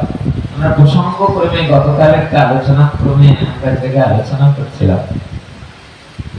ভক্ত সুরদাস বৃন্দাবনে এক খানার মধ্যে পড়ে গিয়েছে, জন্ম অন্ধ। সুরদাস যখন খানার মধ্যে পড়ে গিয়েছেন, গোবিন্দের অন্তরে ব্যথা লাগছে, কারণ ভক্তের কষ্ট ভগবান কখনো সইতে নাই। এই জগতে ভগবান দুটো জিনিস সহ্য করতে পারে না, একটা হলো ভক্তের অহংকার, আর দ্বিতীয় হলো ভক্তের কষ্ট, চোখের জল। এই দুটো জিনিস ভগবান সহ্য করতে পারেন। সুরদাস দুদিন দিন ধরে প্রসাদ পায় না, অন্ধ ভক্ত। সে যখন খানার মধ্যে পড়ে গিয়েছেন, শ্রী গোবিন্দ সে দুটো বাহু তুলে সে সুরদাসকে বলছে, সুরদাস উঠে এসো। সুরদাস সুরদাস বলছে, তোমার কণ্ঠটা মনে আমার পরিচিত মনে হচ্ছে কেন? গোবিন্দ বলছেন যে আমার কথা তোমার পরিচিত মনে হোক আর যা হোক, আগে তুমি এই দুধটা পান করো। আজ দুদিন দিন তুমি প্রসাদ পাও না, কিছু গ্রহণ করো নাই। সুরদাস বললে, আপনি কি করে জানেন যে আমি আজ দুদিন দিন প্রসাদ পাই না? অন্তরালে গোবিন্দ বলছেন, বৃন্দাবনে এসে এই জগতের কোন ভক্তরা অনাহারে থাকে না। রাধারানীর কৃপায় তার প্রসাদ আমি জুটিয়ে দিই। গোবিন্দ বলছেন, সুরদাস তুমি উঠে এসো। বলে, উঠে আসবো যদি তুমি বলো আগে তুমি কে? গোবিন্দ বললেন, আমি সেই ভক্ত, যে আমি সেই অনাদিরাদি গোবিন্দ, যে ব্রজেন্দ্র নন্দন শ্রী ভগবান, যার চরণে নূপুর পরনে বিতর্কিত বাস, যার মস্তকে ময়ূর পুচ্ছ বলে গুঞ্জমালা, আমি সেই ভগবান। সুরদাস বললেন যে তাহলে আমি তোমাকে দেখতে কেন পাচ্ছি না? বলে, তুমি তো অন্ধ। তাহলে অন্ধ, তাহলে আমাকে তুমি কৃপা করে দর্শন দাও। ঠিক নীলমঙ্গল ঠাকুরের যেমন নয়নে স্পর্শ করার সঙ্গে তিনি দেখতে পেয়েছিলেন, আমার শ্রী গোবিন্দ বালগোপাল বেশে ছোট ছোট দুটি পদ্ম হস্তে এসে সুরদাসের নয়নের উপরে যেই না হাত স্থাপন করেছেন, আর নয়ন মেলে অনাদিরাদি গোবিন্দের সেই রূপটা দর্শন করছেন। কিন্তু আশ্চর্যের বিষয় এইটা যে সুরদাস ওই রূপটা দর্শন করার সাথে সাথে কাঁদতে কাঁদতে বললেন, প্রভু তুমি এত সুন্দর, আখিনাম মধুরম নয়নম মধুরম মধুরম মধুরম বপুরস্য বিধো মধুরাতি মধুরম মধুরম মধুরম। গোবিন্দ বলছে সুরদাস কিছু চাও? সুরদাস বারবার করে বলছে গোবিন্দ যদি আমার কিছু চাইতে হয় আমি তোমার কাছে এই বর চাই, তুমি যেমন ভাবে আমায় অন্ধ ছিলাম আমাকে তুমি আবার অন্ধ করে দাও। গোবিন্দ বললেন এমন জাতীয় বর তো কারোর কাছে আমি কখনো মাগতে দেখি না, যে আবার অন্ধ করে দাও আমাকে, এমন বর কেউ মাগে এরকম ধরনের কোন কথোপকথন আমি কখনো শুনি নাই বর মাগার। সুরদাস বললে যে নয়ন মেলে, যে নয়ন দিয়ে একবার এই রূপ দর্শন করেছি, এই রূপ দিয়ে যেন আমি এই জগতের মায়া মমতার কোন রূপ আমি দর্শন না করি, তাই তুমি আমাকে আবার অন্ধ করে দাও। ভক্ত চাও দেখছে বলো? আচ্ছা আওয়াজটা একটু জোর হলে কেমন লাগতো? দেখছে বলো? হাজারো ভক্ত সবাই মিলে যদি একবার নাম করত, একবার নামাভ্যাসে পাপ দোষ যাবে, দ্বিতীয়বার নাম লইতে কৃষ্ণ চরণ পাবে। এই সাধু সঙ্গ হরি কথায় সকলের মন নির্মল থাকে, কেননা এই জায়গাটার নাম এখন বৃন্দাবন নবদ্বীপ। যেইখানে হয় নাম সংকীর্তন সেই তো মধুর, সেই তো নিত্য নবদ্বীপ, সেই তো মধুর বৃন্দাবন। বাবা হাত ধরেছেন ছেলের, ছেলেও বাবাকে হাত ধরে নিয়ে দুজন করতে করতে বাড়ি ফিরছেন। কিন্তু আশ্চর্য কথা এই, বাবার দিকে ফিরে ছোট্ট 10 বছরের ছেলেটা বাবাকে একটা কথা বললেন, বাবা আমি তোমার পিতা হয়ে আজ তোমাকে প্রতিজ্ঞা করছি, বাবা তুমি আজ আমার পিতা হয়ে আমাকে যে জ্ঞান গরিমা যে চৈতন্যের পথ তুমি আমাকে আজ দেখালে, এমন ভাবে সাধু সঙ্গ হরি কথা শ্রবণ কীর্তনের যে পথ তুমি আমাকে আজ দেখিয়ে দিলে, আমি আজ প্রথম দিন হরি কথা শুনতে এসে এটা বুঝতে পেরেছি যে এ পথের উপরে জগতে আর কোনো পথ হতে পারে না। বাবা আমি আজ তোমার বেটা হয়ে তোমার হাত ধরে আমি প্রতিজ্ঞা করে বলছি, যেদিন তুমি বৃদ্ধ হয়ে যাবে সেদিন তুমি জুয়ান হয়ে যাবো আমি, যেদিন তুমি বৃদ্ধ হয়ে যাবে সেদিন আমি তোমার ছোট্ট ছেলেটা জুয়ান হব। তোমার গায়ে যদি সাধু সঙ্গ করতে আসা শক্তি না থাকে, তুমি যেমন আমাকে আজ কাঁধে করে হরি কথা শুনতে নিয়ে এসেছো, আমি তোমার বেটা হয়ে তোমাকে আজ প্রতিজ্ঞা করে বলছি, বাবা আমি তোমাকে কাঁধে করে আনবো না, আমি তোমাকে মাথায় করে সাধু সঙ্গের আসরে এনে বসাবো। বাবা বাবা ঝরঝর করে কাঁদতে কাঁদতে বললে, আমি তোর কাছে কোনো প্রতিদান চাওয়ার জন্য তোকে সাধু সঙ্গে আনি নাই রে সোনা। আমার মনে একটা বড় স্বপ্ন, আমার জন্ম জন্মান্তরের ইচ্ছা আমার পুত্রটা যেন কৃষ্ণ ভক্ত হয়। দেখবে সমস্ত জায়গায় গোবিন্দ একটাই বলতে চেয়েছে, আমার এই জগতে কেউ নেই, আমার সবাই আছে। বলে কারা আছে? বলে আমি সর্বত্র আছি। বলে আমি যজ্ঞের হোম মন্ত্র, আমি আকাশের সূর্য, আমি চন্দ্রের প্রভা। দেখবে 11 অধ্যায় 10ম অধ্যায় পড়ে দেখবে গীতাতে। এত একটা আমি ছোট মুখে বড় কথা বলে ফেললাম, আপনারা তো চর্চা করেনি। বলে আমি হোম যজ্ঞ, আমি যজ্ঞের মন্ত্র, আমি বৃক্ষ মধ্যে আমি অশ্বত্থ, আমি চন্দ্র, আমি সূর্যের প্রভা, আমি বৃষ্টি, আমি কিছু নই যে আমি নই, আমি জগতের অধিকর্তা, আমি গতি, আমি প্রভু, আমি সাক্ষী, আমি নিবাস, এমন কিছু নই যে আমি নই। তেষাং সতত যুক্তানাং ভজতাং প্রীতিপূর্বকং দদামি বুদ্ধি যোগং। বলে কাউকে বুদ্ধি দিতে হলে ভগবানই বুদ্ধিটা দান করে দেয়। ওই পুত্রকে কে বুদ্ধি দিবে? একদিন ভাগবত কথা শুনতে আসলে বুদ্ধিটা আসলো কেন? তাহলে বুদ্ধি আর কোথাও থেকে আসে নাই, আমার অনাদিরাদি গোবিন্দ তিনি নিজ মুখে নিজ বদনে আস্বাদন দিচ্ছেন কুরুক্ষেত্রের সমর অঙ্গনে। তিনি অর্জুনকে লক্ষ্য করে বলছেন, হে অর্জুন তুমি বারবার শ্রবণ করো, বারংবার শ্রবণ করো। মচ্চিত্তা মদ্গত প্রাণা বোধয়ন্ত পরস্পরম কথয়ন্তস্য নিত্যং তুষ্যন্তি চ রমন্তি চ।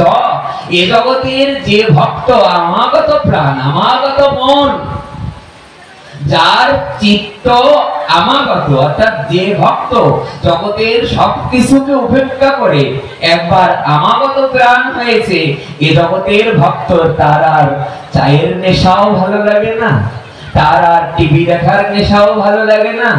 দেখবে মৎস্যকে যদি তুমি ঘির মধ্যে রাখো, মাছ কখনোই খুশি হয় না, তাই কি? মাছকে যদি কেউ ঘিয়ের মধ্যে রাখে, বলে মাছ তো জলের চেয়ে ঘিয়ের দাম বেশি, তাহলে যতই মাছকে ঘিয়ের মধ্যে রাখো মাছ কখনোই খুশি হয় না। আর মাছকে যদি কেউ ঘোলের মধ্যে রাখো, দুধের মধ্যে রাখো, মাছ কখনোই খুশি হয় না। কিন্তু মাছকে জলের মধ্যে রাখলে মাছ বড় খুশি হয়ে যায়। তেমনি এই জগতের ভক্তকে যতই তুমি টিভির পর্দার সামনে রাখো, যতই তুমি নাচ গান বিভিন্ন জায়গায় লোক সমাবেশের মধ্যে রাখো, এই জগতের মাছের মতো সে যেমন দুধ ঘির মধ্যে থাকবে না, তেমনি এই জগতের যারা ভক্ত হয় তারা নাচ গান টিভি সিরিয়ালের পর্দায় থাকে না, তারা সাধু সঙ্গ হরি কথার মধ্যে থাকতে তারা পছন্দ করে। তাই যদি না করবে,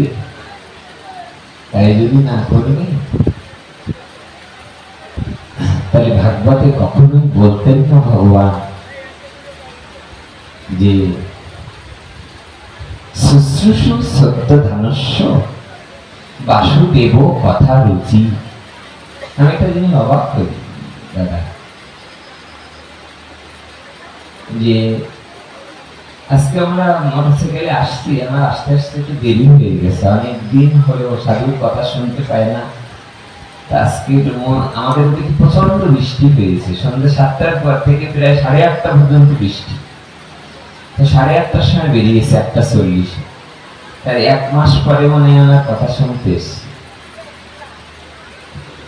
তার মোটরসাইকেলে বলতে বলতে আসছি যে কি একটা মোহিনী শক্তি ওনার মধ্যে ভগবান দিয়েছে, যে জায়গায় যায় যদি 100 কিলোমিটার দূর থেকে ভক্তরা তারা মাইক্রো নিয়ে, তারা গাড়ি নিয়ে, কেউ পায়ে হেঁটে, কেউ সাইকেল চালিয়ে যে ওনার কথা শুনতে চলে যাচ্ছে। তো প্রসঙ্গটা আমি এই জন্য বলছি, ভগবান অনাদিরাদি গোবিন্দ তিনি লোকশিক্ষার জন্য তিনি আমাদের গ্রন্থাদি রূপায়ণ করেছেন, কখনো নিজে লিখেছেন, কখনো ভক্তদের দ্বারা লিখেছেন। ভাগবতে দেখবেন এত সুশৃঙ্খল সুন্দর একটা শ্লোক আছে প্রথম অধ্যায়ে। সুখদেব গোস্বামী বলছেন যে হে পরীক্ষিত, ছিন্নতাং সকথা শুশ্রূষু সত্য ধানস্য বাসুদেব কথা রুচি সন্মহোৎসেবয়া বিপ্রা পুণ্যতীর্থ নিষেবনাৎ। বলে কোন ভক্ত ভগবানের কথা শুনতে চায়, মানে আপনাদেরকে উদ্দেশ্য করে আমি কথাটা বলছি। সুখদেব গোস্বামী পরীক্ষিত মহারাজকে বলছেন, হে পরীক্ষিত, অনেকদিন যদি কেউ ধাম বাস করে, এই জগতের অনেকদিন কোন ভক্ত যদি তীর্থস্থানে বাস করে, শুশ্রূষু সত্য ধানস্য বাসুদেব কথা রুচি। এ জগতে কারোর খিদে না পেলে যেমন তার রোগ হয়েছে বলে ধরে নেওয়া হয়, হয় কিনা? যার খিদে পায় না তাকে তার রোগ হয়েছে বলে না, সবাই তুমি একটু ডাক্তার দেখাও, তাকে খিদে পাচ্ছে না, কোনো বড় ব্যাধি হবে তোমার। ভগবান যেন বলতে চেয়েছেন অন্তরালে, এ জগতে যার ভগবানের কথাই রুচি হয় নাই, তাকে বলতে হবে ভবরোগী। অর্থাৎ তার কি রোগ হয়েছে? সংসার রোগ। সংসার যার ভালো লাগে, ভগবানের কথা তার ভালো লাগে না। আর ভগবানের কথা যার ভালো লাগে, তার সংসার আর ভালো লাগে না। উদ্ধব সন্দেশে আছে না যে গোবিন্দ পাঠিয়েছিলেন ভ্রমরকে, আসলে ভ্রমর তো আর কেউ নয়, উদ্ধব। রাধারানী অন্তরালে ভাগবতে বলছে 10ম স্কন্ধে 47তম অধ্যায়ে দেখবেন উল্লেখ আছে।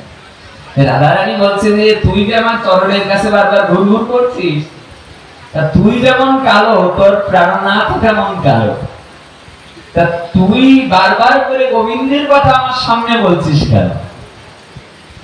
ভ্রমর গান থেকে ঠাকুরানীকে বলছে যে ঠাকুরানী, রাধারানীকে বলছে যে রাধে, আমি না হয় গোবিন্দের কাছ থেকে এসছি বলে গোবিন্দের গুণগান গুণকীর্তন করছি, তা আমি সেটা একবারও তার কথা বলি নাই। আমি তো যখন থেকে এসে শুনছি ততক্ষণ তো আপনি আমাকে তার কথা বলছেন। তাহলে এ জগতে যে সমালোচকের কথা অথবা যে খারাপ মানুষের কথা বলে সে কি বড় ভালো মানুষ?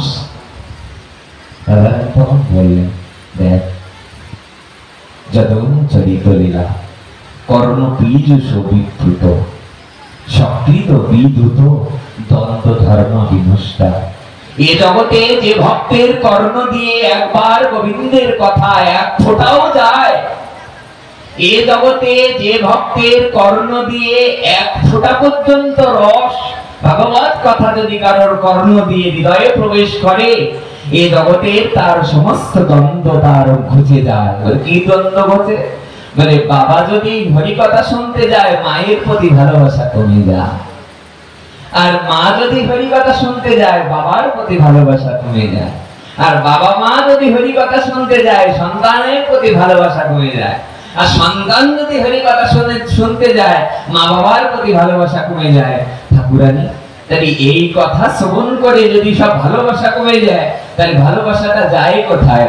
রাধারানী কাঁদতে কাঁদতে ভ্রমরকে বললেন, ভ্রমর, এই ভালোবাসাটা যে আমার গোবিন্দ শিবাত পদ্মে যে স্থান লাভ করে,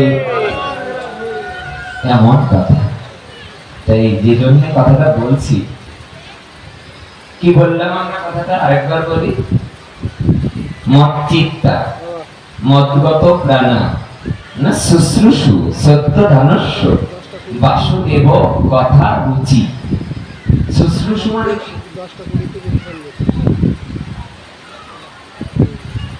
দেখবেন অনেক সময় কেউ অসুস্থ হয়ে গেলে যদি হসপিটালে নিয়ে যাওয়া হয় তাহলে ওনার অনেক সেবা শুশ্রূষা করলাম, তারপরে ওনার কিছুটা জ্ঞান ফিরেছে বা কিছুটা সম্বিত ফিরেছে, বলে কিনা? শুশ্রূষু তোমার অর্থ কি? সেবা। শুশ্রূষু শ্রদ্ধ ধানস্য, কিভাবে সেবা করতে হবে? শ্রদ্ধার সাথে। বলে কি হবে? শুশ্রূষু শ্রদ্ধ ধানস্য বাসুদেব কথা রুচি সন মহৎ সেবয়া বিপ্রা পুণ্য তীর্থ নিষেবনা।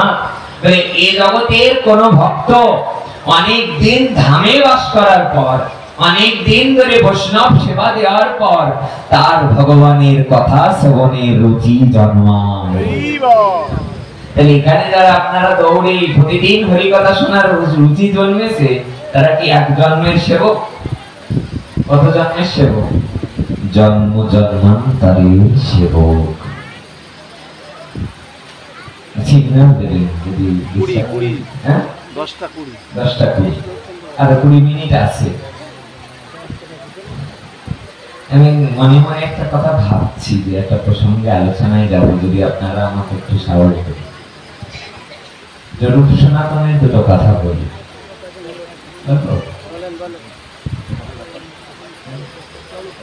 শ্রীমান মহাপ্রভু রামকেলি যাচ্ছে। রামকেলি যাওয়ার আগে গদাধর পণ্ডিতের গলা দুটি জড়িয়ে ধরে মহাপ্রভু বললেন, গদাধর, আমি দক্ষিণ ভারত পরিভ্রমণের বের হব, আমি কিন্তু তোমাকে সাথে নেব না। গদাধর পণ্ডিত বললেন মহাপ্রভুকে, সব ছেড়ে নবদ্বীপ শান্তিপুরের মায়া ছেড়ে নীলাচলে পড়ে আছি তোমার চরণে, যেন দুবেলা তোমার বদনটা একবার দেখতে পাই। জীবনে কখনো তুমি গম্ভীরার থেকে বের হতে চাও না, জগন্নাথকে দর্শন করতে করতে বের হতে চাও না, তবুও দিনে একটা বার হলেও তোমার বদন দর্শন করে আমার বড় আনন্দ লাগে। তুমি আমাকে ছেড়ে যদি চলে যাও দক্ষিণ ভারতে, তাহলে আমি কি নিয়ে থাকবো? শ্রীমান মহাপ্রভু গদাধর পণ্ডিতকে বললেন, গদাধর, তোমার জন্য আমি এক বিগ্রহ রেখে যাব, সেই বিগ্রহকে সেবা করা আর আমার সেবা করা আলাদা কিছু নয়। বিগ্রহ নও তুমি, সাক্ষাৎ গজেন্দ্র নন্দন। বিগ্রহ তো বিগ্রহ নও, এ জগতের যে ভক্তের হৃদয়ে যার প্রেম জেগেছে সে কি আর বিগ্রহকে বিগ্রহ দেখে? সাক্ষাৎ সন্তান রূপেই দেখে, সাক্ষাৎ প্রাণনাথ রূপে দেখে, সাক্ষাৎ ভগবান রূপেই দেখে। যদি তাই না হতো তাই সাক্ষী গোপাল যেদিন সাক্ষী দিতে গিয়েছিলেন সেদিন রানীমা এসেছিলেন সবার সম্মুখে। রানীমা এসে রাজাকে বললেন যে বিগ্রহ দর্শন করে তোমার বাড়ি যেতে ইচ্ছা করছে না, আমাকে একটু কাছ থেকে দেখতে দেওয়া যায় না? রাজা বললেন যে রানীমাকে একটু ভিতরে যেতে দাও। রানীমা ভিতরে যে ওই সাক্ষী গোপালের অঙ্গে স্পর্শ করে সাক্ষী গোপালকে বললেন, ইস, বিগ্রহের নাসাতে যদি ছিদ্র থাকিত তবে রাশি নাসায় মুক্তা পড়াইত। চৈতন্য চরিতামৃত। বারবার করে কাছে আর রানীমা বলছে, এই বিগ্রহ দর্শন করে আমার তো আর বাড়ি যেতে ইচ্ছা করছে না। বিগ্রহকে বলছে, বিগ্রহের অঙ্গ স্পর্শ করে, ইস, বিগ্রহের নাসাতে যদি ছিদ্র থাকিত তবে দাসী ছিদ্রতে মুক্তা পড়াইত। নিজের নাকফুলটা দেখিয়ে দেখিয়ে গোপালকে বারবার করে গায়ে স্পর্শ করে বলছে, গোপাল, যদি তোমার নাসায় ছিদ্র থাকতো আমার নাকফুলটা খুলে তোমার নাসায় এখন ভরিয়ে দিয়ে যেতাম। একটা কথা বলে চলে গিয়েছেন মা। যেই না উড়িষ্যার রাজা এবং রানীমা যখন চলে গিয়েছেন ওনার প্রাসাদে, ভোর রাত্রে গোবিন্দ ঠিকই স্বপ্ন দেখাচ্ছেন। মাথার কাছে এসে রানীমা মস্তকে হাত দিয়ে বলছে, মা, তুমি কিন্তু আমার কথা দিয়েছো যে বালক এই বিগ্রহের নাসাতে যদি ছিদ্র থাকিত তবে দাসী নাসায় মুক্তা পড়াইত। তখন গোবিন্দ প্রত্যুত্তরে বলছে, মা, মাতা মরে বাল্যকালে বালক বেশে নাসা ছিদ্র করি, মুক্তা পড়াইছিল মরে অতি যত্ন করি। আমি ছোটবেলায় যখন মাঠে খেলা করতে যেতাম, আমি ছোটবেলায় যখন বৃন্দাবনে মায়ের কাছে ছিলাম, মা আমার নাসা ছিদ্র করে মুক্তা পরিয়েছিল। সেই ছিদ্র অদ্যাপি আছে মোর নাসাতে। মুক্তা পরাও মা, যা দুপুরে বলেছিলে দিতে, তুমি যা দুপুর বেলা আমাকে চেয়েছিলে দিতে, তাই আমাকে পরিয়ে দাও মা। আচ্ছা, মা যখন দেখতে গেলেন সাক্ষী গোপালের বিগ্রহটা, তখন নাসায় ছিদ্র ছিল কি? কিন্তু এখন ছিদ্রটা কোথা থেকে আসলো? বলে ভক্তের ভগবান কিনা, জগতে ভক্ত বাঞ্ছা কল্পতরু। বলে ভক্ত আমাকে খাওয়াইলে খায়, না খাওয়ালে আমি উপবাস যাই। বলে ভক্ত আমার মাতা পিতা, ভক্ত আমার গুরু, তাই তো ভক্ত জনের নাম রেখেছে বাঞ্ছা কল্প। এই দেখো যে বিগ্রহ তুমি বিগ্রহ নও, সাক্ষাৎ ব্রজেন্দ্র নন্দন। আশ্চর্য কথা, শ্রীমান মহাপ্রভু সেই বিগ্রহ রেখে আসলেন গদাধর পণ্ডিতের জন্য। বিগ্রহটার নাম কি? তোতা গোপীনাথ। আপনারা দেখে আসবেন উড়িষ্যায় গিয়ে। আমরা এবারও পুরীতে গিয়েছিলাম। যে বিগ্রহের সাথে শ্রীমান মহাপ্রভু অন্তলীলায় এক সময় 3 জায়গায় মহাপ্রভু বিলীন হয়ে গিয়েছিলেন। একটা পুরীর সমুদ্রে, আর একটা তোতা গোপীনাথে, আর একটা পুরীর জগন্নাথের সাথে মহাপ্রভু লীন হয়ে গিয়েছিলেন।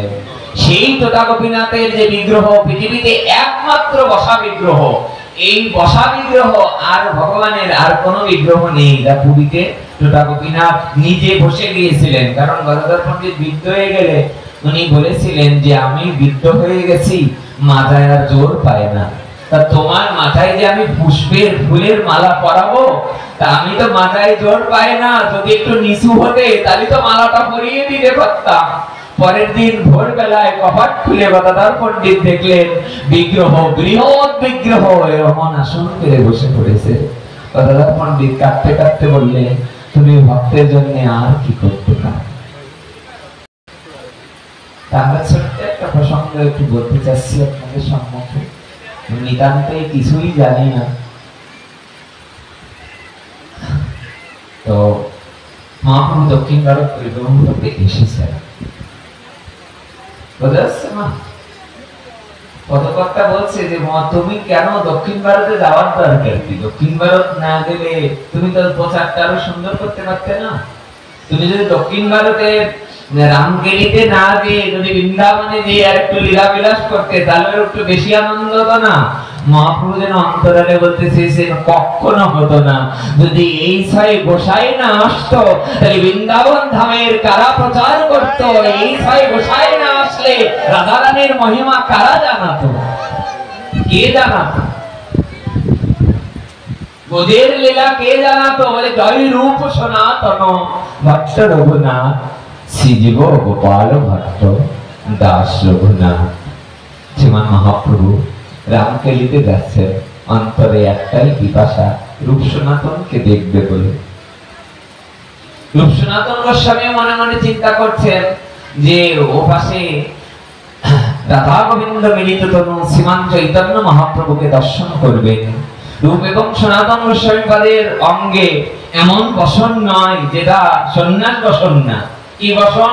বলে রাজবেশ পরা, রাজবেশ পরিত। প্রেমসে বলো। মাঝে মাঝে অনেকে ঘুমিয়ে যাচ্ছে, এটা কি করণীয় মা? ঘুমিয়ে যাওয়াটা কলির প্রভাব। বাহ, প্রেমসে বলো। মাঝে মাঝে রাধারানীর নাম করবে, তাহলে দেখবে শরীরটা একটু ফ্লেক্সিবল হবে। সকালে যাদের ডায়াবেটিস আছে তারা যেমন হাতে ব্যায়াম করে, তালি বিভিন্ন এক্সারসাইজ করে। বলে মহাপ্রভু যে কৃপাধন ডেকে নিয়েছেন ভক্তদের জন্য, মহাপ্রভু যে করুণা করে সাধু সঙ্গ ডেকে নিয়েছেন, এটা আর কিছু নয়। মহাপ্রভু যেন বলতে চেয়েছেন যে এই জগতের যারা একবার নিত্য কীর্তনে অংশগ্রহণ করবে, সত্যের তপস্যা ত্রেতার যাগযজ্ঞ দাপরের অর্চন বন্দন করা লাগবে না। এবার সবাই বদন ভরে হরিবল বললেই তার করুণা কৃপা হয়ে যাবে। সেই মহাপ্রভু নিত্য কীর্তন করতে করতে রামকেলি গ্রামে প্রবেশ করেছে। দূর থেকে রূপ সনাতনকে দেখছে, আর মহাপ্রভুকে রূপ সনাতন বলে দেখে যেন মনে হয় চিনি উহারে। দুজন দুজনার যেন কতদিনের চেনা। আসলে চেনা না, চেনা হবেই না কেন? একজন রূপমঞ্জরি আর আরেকজন, একজন রূপমঞ্জরি আর আরেকজন দুজন দুটো অনঙ্গ মঞ্জরি, দুটো মঞ্জরি। এই মঞ্জরিগণ, তার মধ্যে প্রধান আর রূপ গোস্বামী পাদ, যদিও বয়সে সনাতন গোস্বামীর চেয়ে কনিষ্ঠ ছিলেন। রাজবেশ পরা, খুব খেয়াল করে শোনো মা, ওখানে সাধুরা এসে দেখছে, সবাই তাকিয়ে তাকিয়ে। বেরোচ্ছে বলো।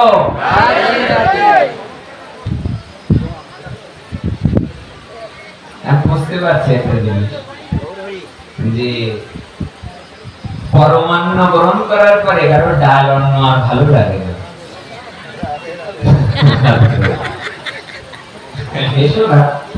তো আমি একটা কথা বলি মা, যে তবুও ডাল অন্ন হলেও তো গোবিন্দেরই কথা। আর কার কথা হচ্ছে? বলে রূপ আর সনাতন।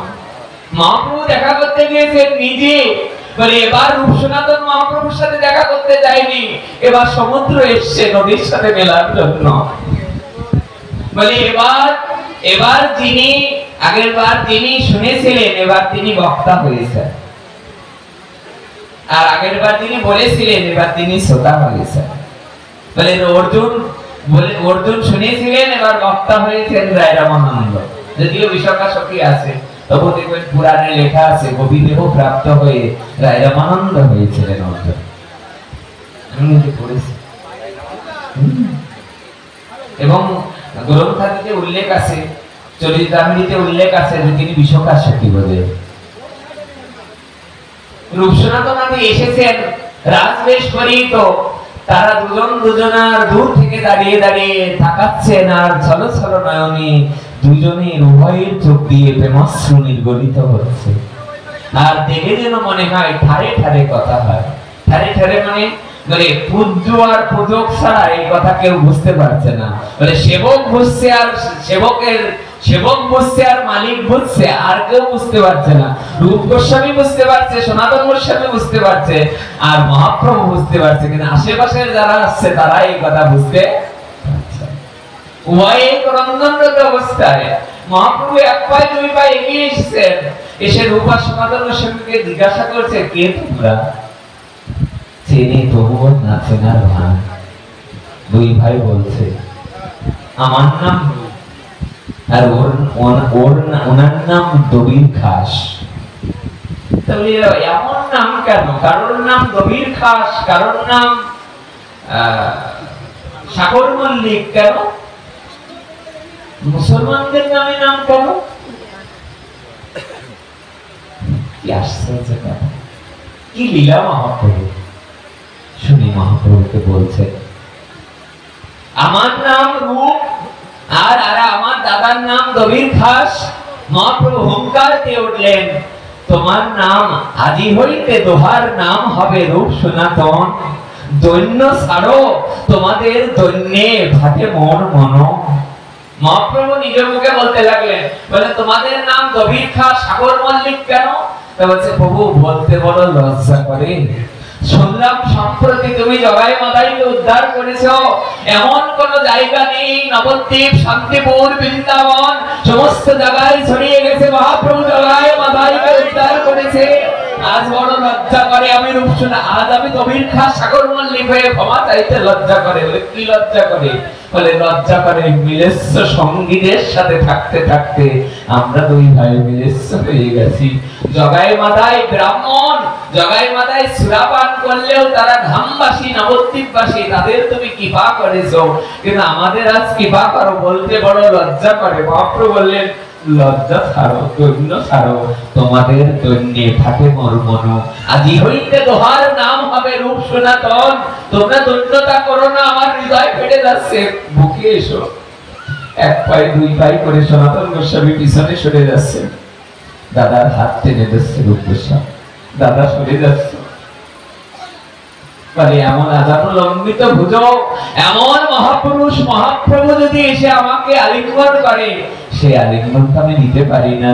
আমি নিচু জাত, নিচু সঙ্গী, মিলেচ্ছ জাতিতে মিশতে মিশতে, মিলেচ্ছ যবনের ঘরে থাকতে থাকতে যবন হয়ে গিয়েছি। যেমন হরিদাস ঠাকুর মহাপ্রভুকে বলছে, হীন জাতিতে জন্ম মোর, নিন্দ কলেবর। হীন কর্মে রত মুই অধম, পামর ছুঁয়ো না মুই অধম। না পাবো তোমার দর্শন, কেমনে ধরিব এই পাপিষ্ঠ জীবন। মহাপ্রভু বললেন, হরিদাস, প্রভু কাহে হরিদাস করো তুমি দৈন্য সংবরণ। দুইজনকেই বলছে। এক জায়গায় বলছে যে দৈন্য ছাড়ো, আর এক জায়গাতে বলে ভাতে মন মন। দুই জায়গায় দুই রকম কথা, খুব অদ্ভুত। একটা চৈতন্য চরিতামৃতে আছে, একটা চৈতন্য ভাগবতে আছে। এমসে বড় মহাপ্রভু আমাদের দুইজনকে বললেন, দৈন্য ছাড়ো, তোমাদের দৈন্যে থাকে মন মন। মহাপ্রভু দুইজনকে কৃপা করলেন, বললেন আমরা আপনার সঙ্গে যেতে চাই। বলে এখন নয়। বলে কবে? বলে আমরা খুব তাড়াতাড়ি, তোমরা ভববন্ধন মোচন হয়ে তোমরা অবশ্যই নীলাচলে আসবে। নীলাচল আমারই আদেশে তোমরা বৃন্দাবনে যাবে, যে অনেক লুপ্ত তীর্থ স্থান আদি দর্শন করাবে। শ্রীমান মহাপ্রভু তখন ফিরে গেলেন। রূপ সনাতনকে বললেন যে, রূপ এবং সনাতন গোস্বামীকে বললেন, আমি এখন বৃন্দাবন যাচ্ছি, তোমরা এখানেই থাকো। সনাতন গোস্বামী বললেন, একটু কানে কানে এসে বললেন যে, ছোট মুখে যদি একটা বড় কথা বলবার সুযোগ দেন। মহাপ্রভু বললেন, কেমন কেন বলছে? ছোট মুখে বড় কথা কিসে? তাহলে প্রভু, যার সঙ্গে এই লোক চলে লক্ষ কোটি, এ নহে বৃন্দাবন যাত্রার পরিপাটি। তুমি যে বৃন্দাবন যাচ্ছ, তোমার পাঁচ পাঁচ হাজার হাজার লক্ষ লক্ষ ভক্ত যাচ্ছে। বৃন্দাবনে একাকী যাইবা, নতুবা সঙ্গে একজন। একাকী যাইবা, নতুবা সঙ্গে একজন, তবে সে সবই বৃন্দাবনের গমন। বলে বৃন্দাবনে একা যেতে হয়, নইলে সঙ্গে অন্তত একজন যেতে হয়। মহাপ্রভু চলে গেলেন ওখান থেকে, যে যেখানে উনি বিশ্রামে আছেন। সনাতন গোস্বামী তাদের কথা ভাবছেন আর বলছেন, কি বললো সনাতন, তাই তো, আমার তো এত ভক্ত নিয়ে বৃন্দাবনে যাওয়া আমার উচিত নয়। উনি নীলাচলে ফিরে গেলেন। গদাধর পণ্ডিত বললেন, তুমি যে আমাকে টোটা গোপীনাথ রেখে গেলে আর বললে 6 বছর 5 বছর দীর্ঘদিন লাগবে, তা তো তাড়াতাড়ি ফিরে আসলে কেন? এই জায়গাটা বড় অদ্ভুত একটা কথা আছে। মহাপ্রভু যে গদাধর পণ্ডিতের গলা জড়িয়ে দিল। গলা জড়িয়ে ধরলো কেন? বলে গদাধর তার কেউ নয়, গদাই তো রাধা।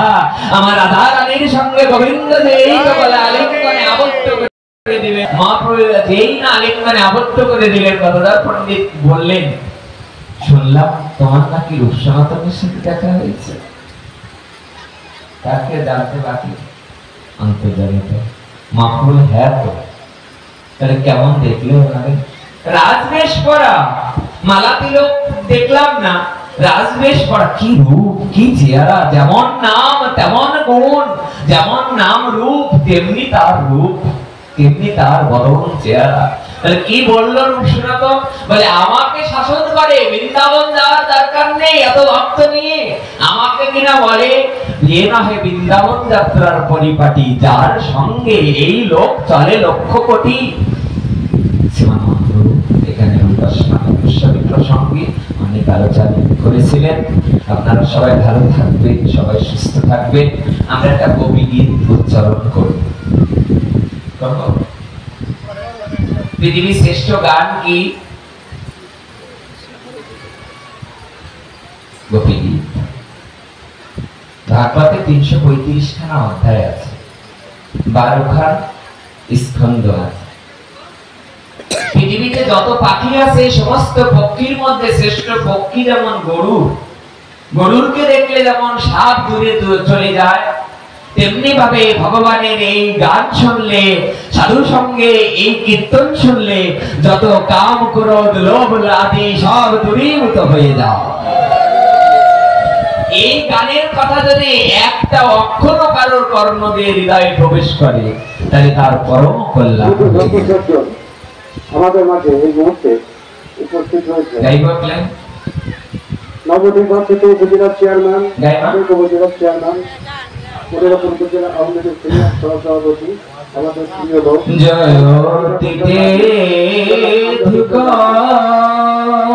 এবং তাদের সদর সঙ্গীদের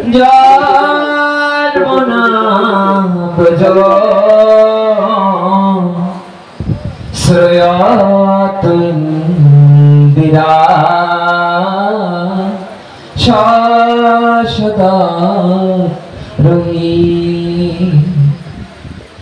দ্বৈত দীক্ষতা দীক্ষুতা বকা স্ত্বৈদ্রিতা সব তম বিচিন্বতে হরে কৃষ্ণ হরে কৃষ্ণ কৃষ্ণ কৃষ্ণ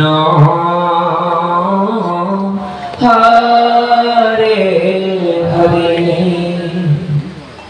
হরে রাম হরে রাম রাম রাম হরে হরে। আমি দাদার কাছে রাশের দিন জিজ্ঞাসা করেছিলাম বেলুমাদার কাছে, আচ্ছা এই গান কিভাবে শুনতে হয়? তা উনি আমাকে উত্তর দিয়েছিলেন, আমরা যে হরিপুর থেকে আসছিলাম মাইকেলের মধ্যে আমাকে বলছিলাম, শঙ্কর আমিও আমার গুরুদেবের কাছে জিজ্ঞাসা করেছিলাম, আমি এখানে রয়েছিলাম, আপনি কি বলেছেন? তিনি বললেন এই গান ঠিক ফাঁকার বাতাস যেমন ধীরে ধীরে ধীরে ধীরে করতে হয়, তাহলে এই গান তেমন ভাবে মনকে দুলিয়ে দুলিয়ে দুলিয়ে দুলিয়ে শুনতে। এ পাশে একবার যাবে, ও পাশে একবার যাবে। যারা শ্লোকের অর্থ বুঝছে না তারা নাম গাবে। মহাপ্রভু বললেন যে নামেও করুণা হবে। কেন? যেদিন প্রতাপরুদ্র, উনি তো ধনী ছিলেন, মহাপ্রভুকে বারবার দেখতে চাইতেন, কিন্তু প্রতাপরুদ্রকে কখনোই মহাপ্রভু দেখা দেবে না। এমনকি নিত্যানন্দ প্রভু বললেন, অনেক অনুরোধ করলেন, প্রভু এখন উনি সংসার থেকে ত্যাগী হয়েছে, ওনাকে একটু দেখা দিন। সার্বভৌম দিয়ে বারবার বললেন, মহাপ্রভু বললেন তোমরা যদি ফারদার আমাকে বলো যে নিত্যানন্দ যে প্রতাপরুদ্রকে দর্শন দিতে হবে, তাহলে আমি কিন্তু নীলাচল ছেড়ে আমি ওই সেজে পড়ে থাকবো, আলালনাথে দিয়ে পড়ে থাকবো, আমি জগন্নাথের কাছে থাকবো না। তো তখন নিত্যানন্দ প্রভু এবং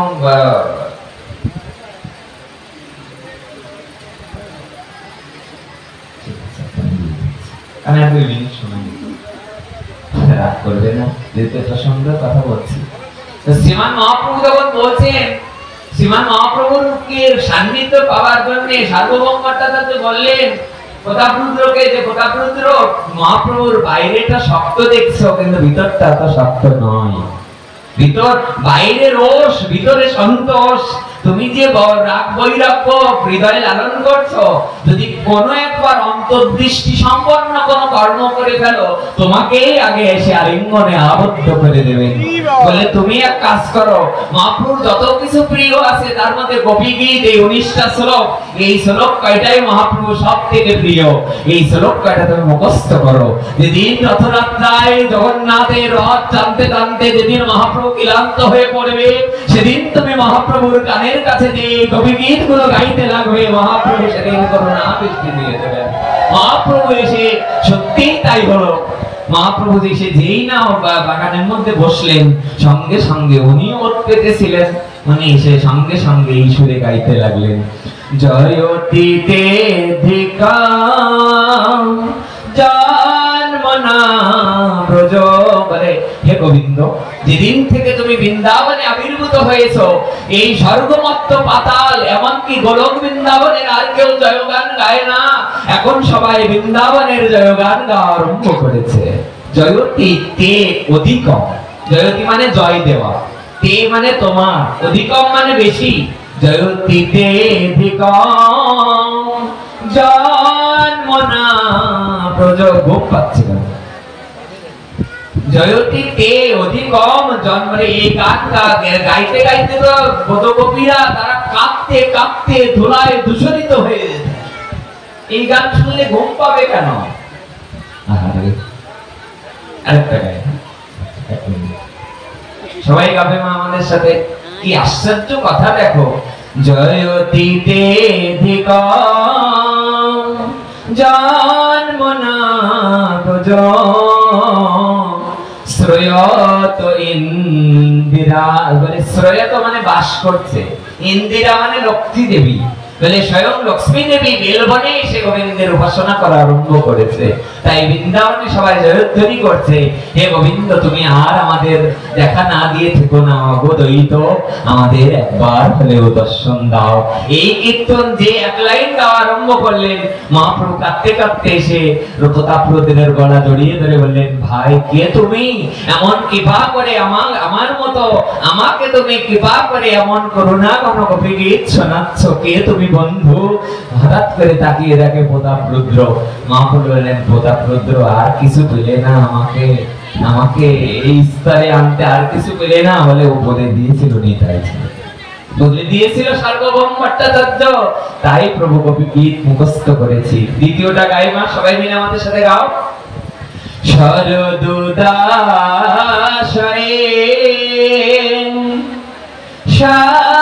সাধুজাত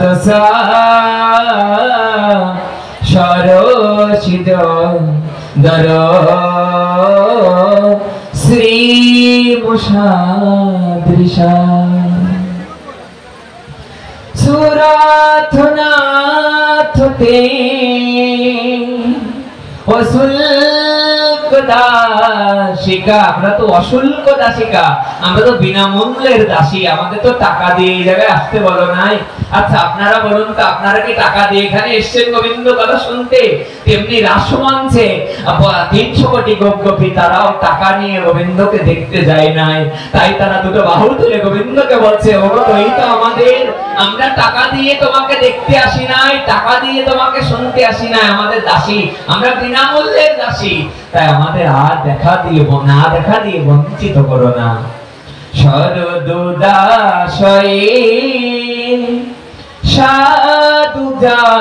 সাধুজাত মানে সদ্যজাত, মানে সদ্য প্রস্ফুটিত। বলে বৃন্দাবনে যখন শরতের সেই রাসমঞ্চে যেদিন রাস হয়, সেদিন দেখবেন চন্দ্র উদিত হয়। বলে সেই চন্দ্র মহিমায় কিরণে যে অমল কমল বৃন্দাবনে ফোটে, সেই অমল কমলের মহিমা এখন আর বৃন্দাবনে কেউ দেখতে চাইছে না। বলে কি দেখতে চাইছে ভক্তরা? বলে তোমার যে নয়ন, এই নয়নের দিকে যদি কোনো ভক্ত একবার তাকায়, তাহলে আকাশের চন্দ্রের দিকে আর কেউ তাকাতে চাইবে না, অমল কমল আর কেউ দেখতে চাইবে না। হরে কৃষ্ণ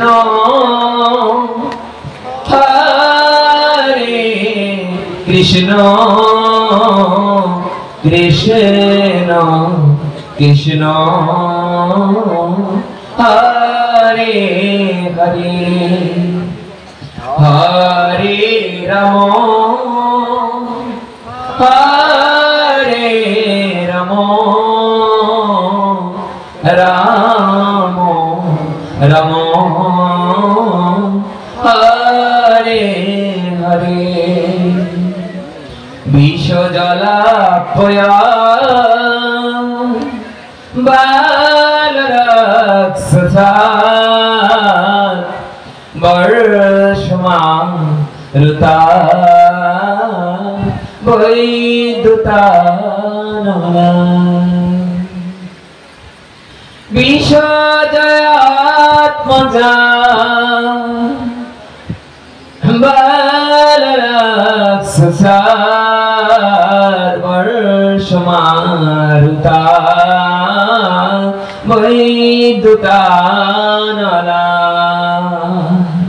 বিকুল সাক্ষিত বিশ্বগুপ্তয়ে বিশ্বপতে বয়ং বিশ্বগুপ্তয়ে সক উদেবান সত্যতাম কুলে, মানে তুমি সৎ বংশে যদু বংশে আবির্ভূত যে তুমি কনিষ্ঠ আঙ্গুল উঁচু করে যে গিরি গোবর্ধন উঁচু করে রেখেছিলে তার তলে সমস্ত ভক্তরা এসে দাঁড়িয়েছিল। 7 রাত 7 দিন থেকে সবাইকে তুমি যেমন উদ্ধার করেছিলে, আমাদেরকেও সমন করুণা দৃষ্টি দিয়ে আমাদেরকেও যেন তুমি উদ্ধার করে দাও। হে প্রাণনাথ, হে অজিন্দ্রনন্দন, হে দ্বৈত আমাদের। আর সময় নিয়ে নিয়েছি, ক্ষমা চাইছি। বিরচিতা ভয় বৃষ্ণিধূর্যতে চরণমিউষং সংসিতের ভয়া। সারা জীবন সংসার ভোগ করার পর যেদিন কারোর বিবেক আসে, সেদিনও যদি তোমার চরণে আশ্রয় নেয়, তাকেও তো তুমি আশ্রয় দাও প্রাণনাথ। সারা জীবন ভোগ করার পরে যেদিন আর সংসারকে ভালো লাগে না, তবুও সংসারকে ভয় পেয়ে সেদিনও যদি গোবিন্দ চরণে কেউ আশ্রয় নেয়, তাকেও তো তুমি আশ্রয় দাও। তাহলে আমাদেরকে দূরে রেখেছো কেন? বিরচিতা ভয়ং, ভয়ং মানে ভয়, বিরচিতা ভয়ং বৃষ্ণিধূর্য, বৃষ্ণি মানে যদুকুলতিল, মানে যদু বংশে তোমার জন্ম। বৃষ্ণিধূর্যতে চরণ মিউষাং সংসিত, তুমি তোমার চরণ দাও সংসার ভয় থেকে উদ্ধার করার জন্য। তাই তুমি তোমার সেই হস্তকমল আমাদের মাথায় দিয়ে আমাদের জন্য কৃপা করো, আশীর্বাদ করো। সবাই ভালো থাকবেন। ওই ব্রজেন্দ্রনন্দন যেন আমাদের প্রাণ সম্পদ হয়, আমাদের ভূষণ হয়, আর তিনি যেন আমাদেরকে করুণা দৃষ্টি দিয়ে, কৃপা দৃষ্টি দিয়ে আশীর্বাদ করেন। যে সাধুর চরণে আমরা নিবেদন করি, তিনি যেন আমাদের কৃপা দৃষ্টি দেন এবং আপনারাও যেন আমাদেরকে কৃপা দৃষ্টি দিয়ে সব পথে চলবার কৃপা করেন। এই প্রত্যাশা রেখে সংক্ষিপ্ত সময় হরি কথা এখানে বিশ্রাম রাখছি।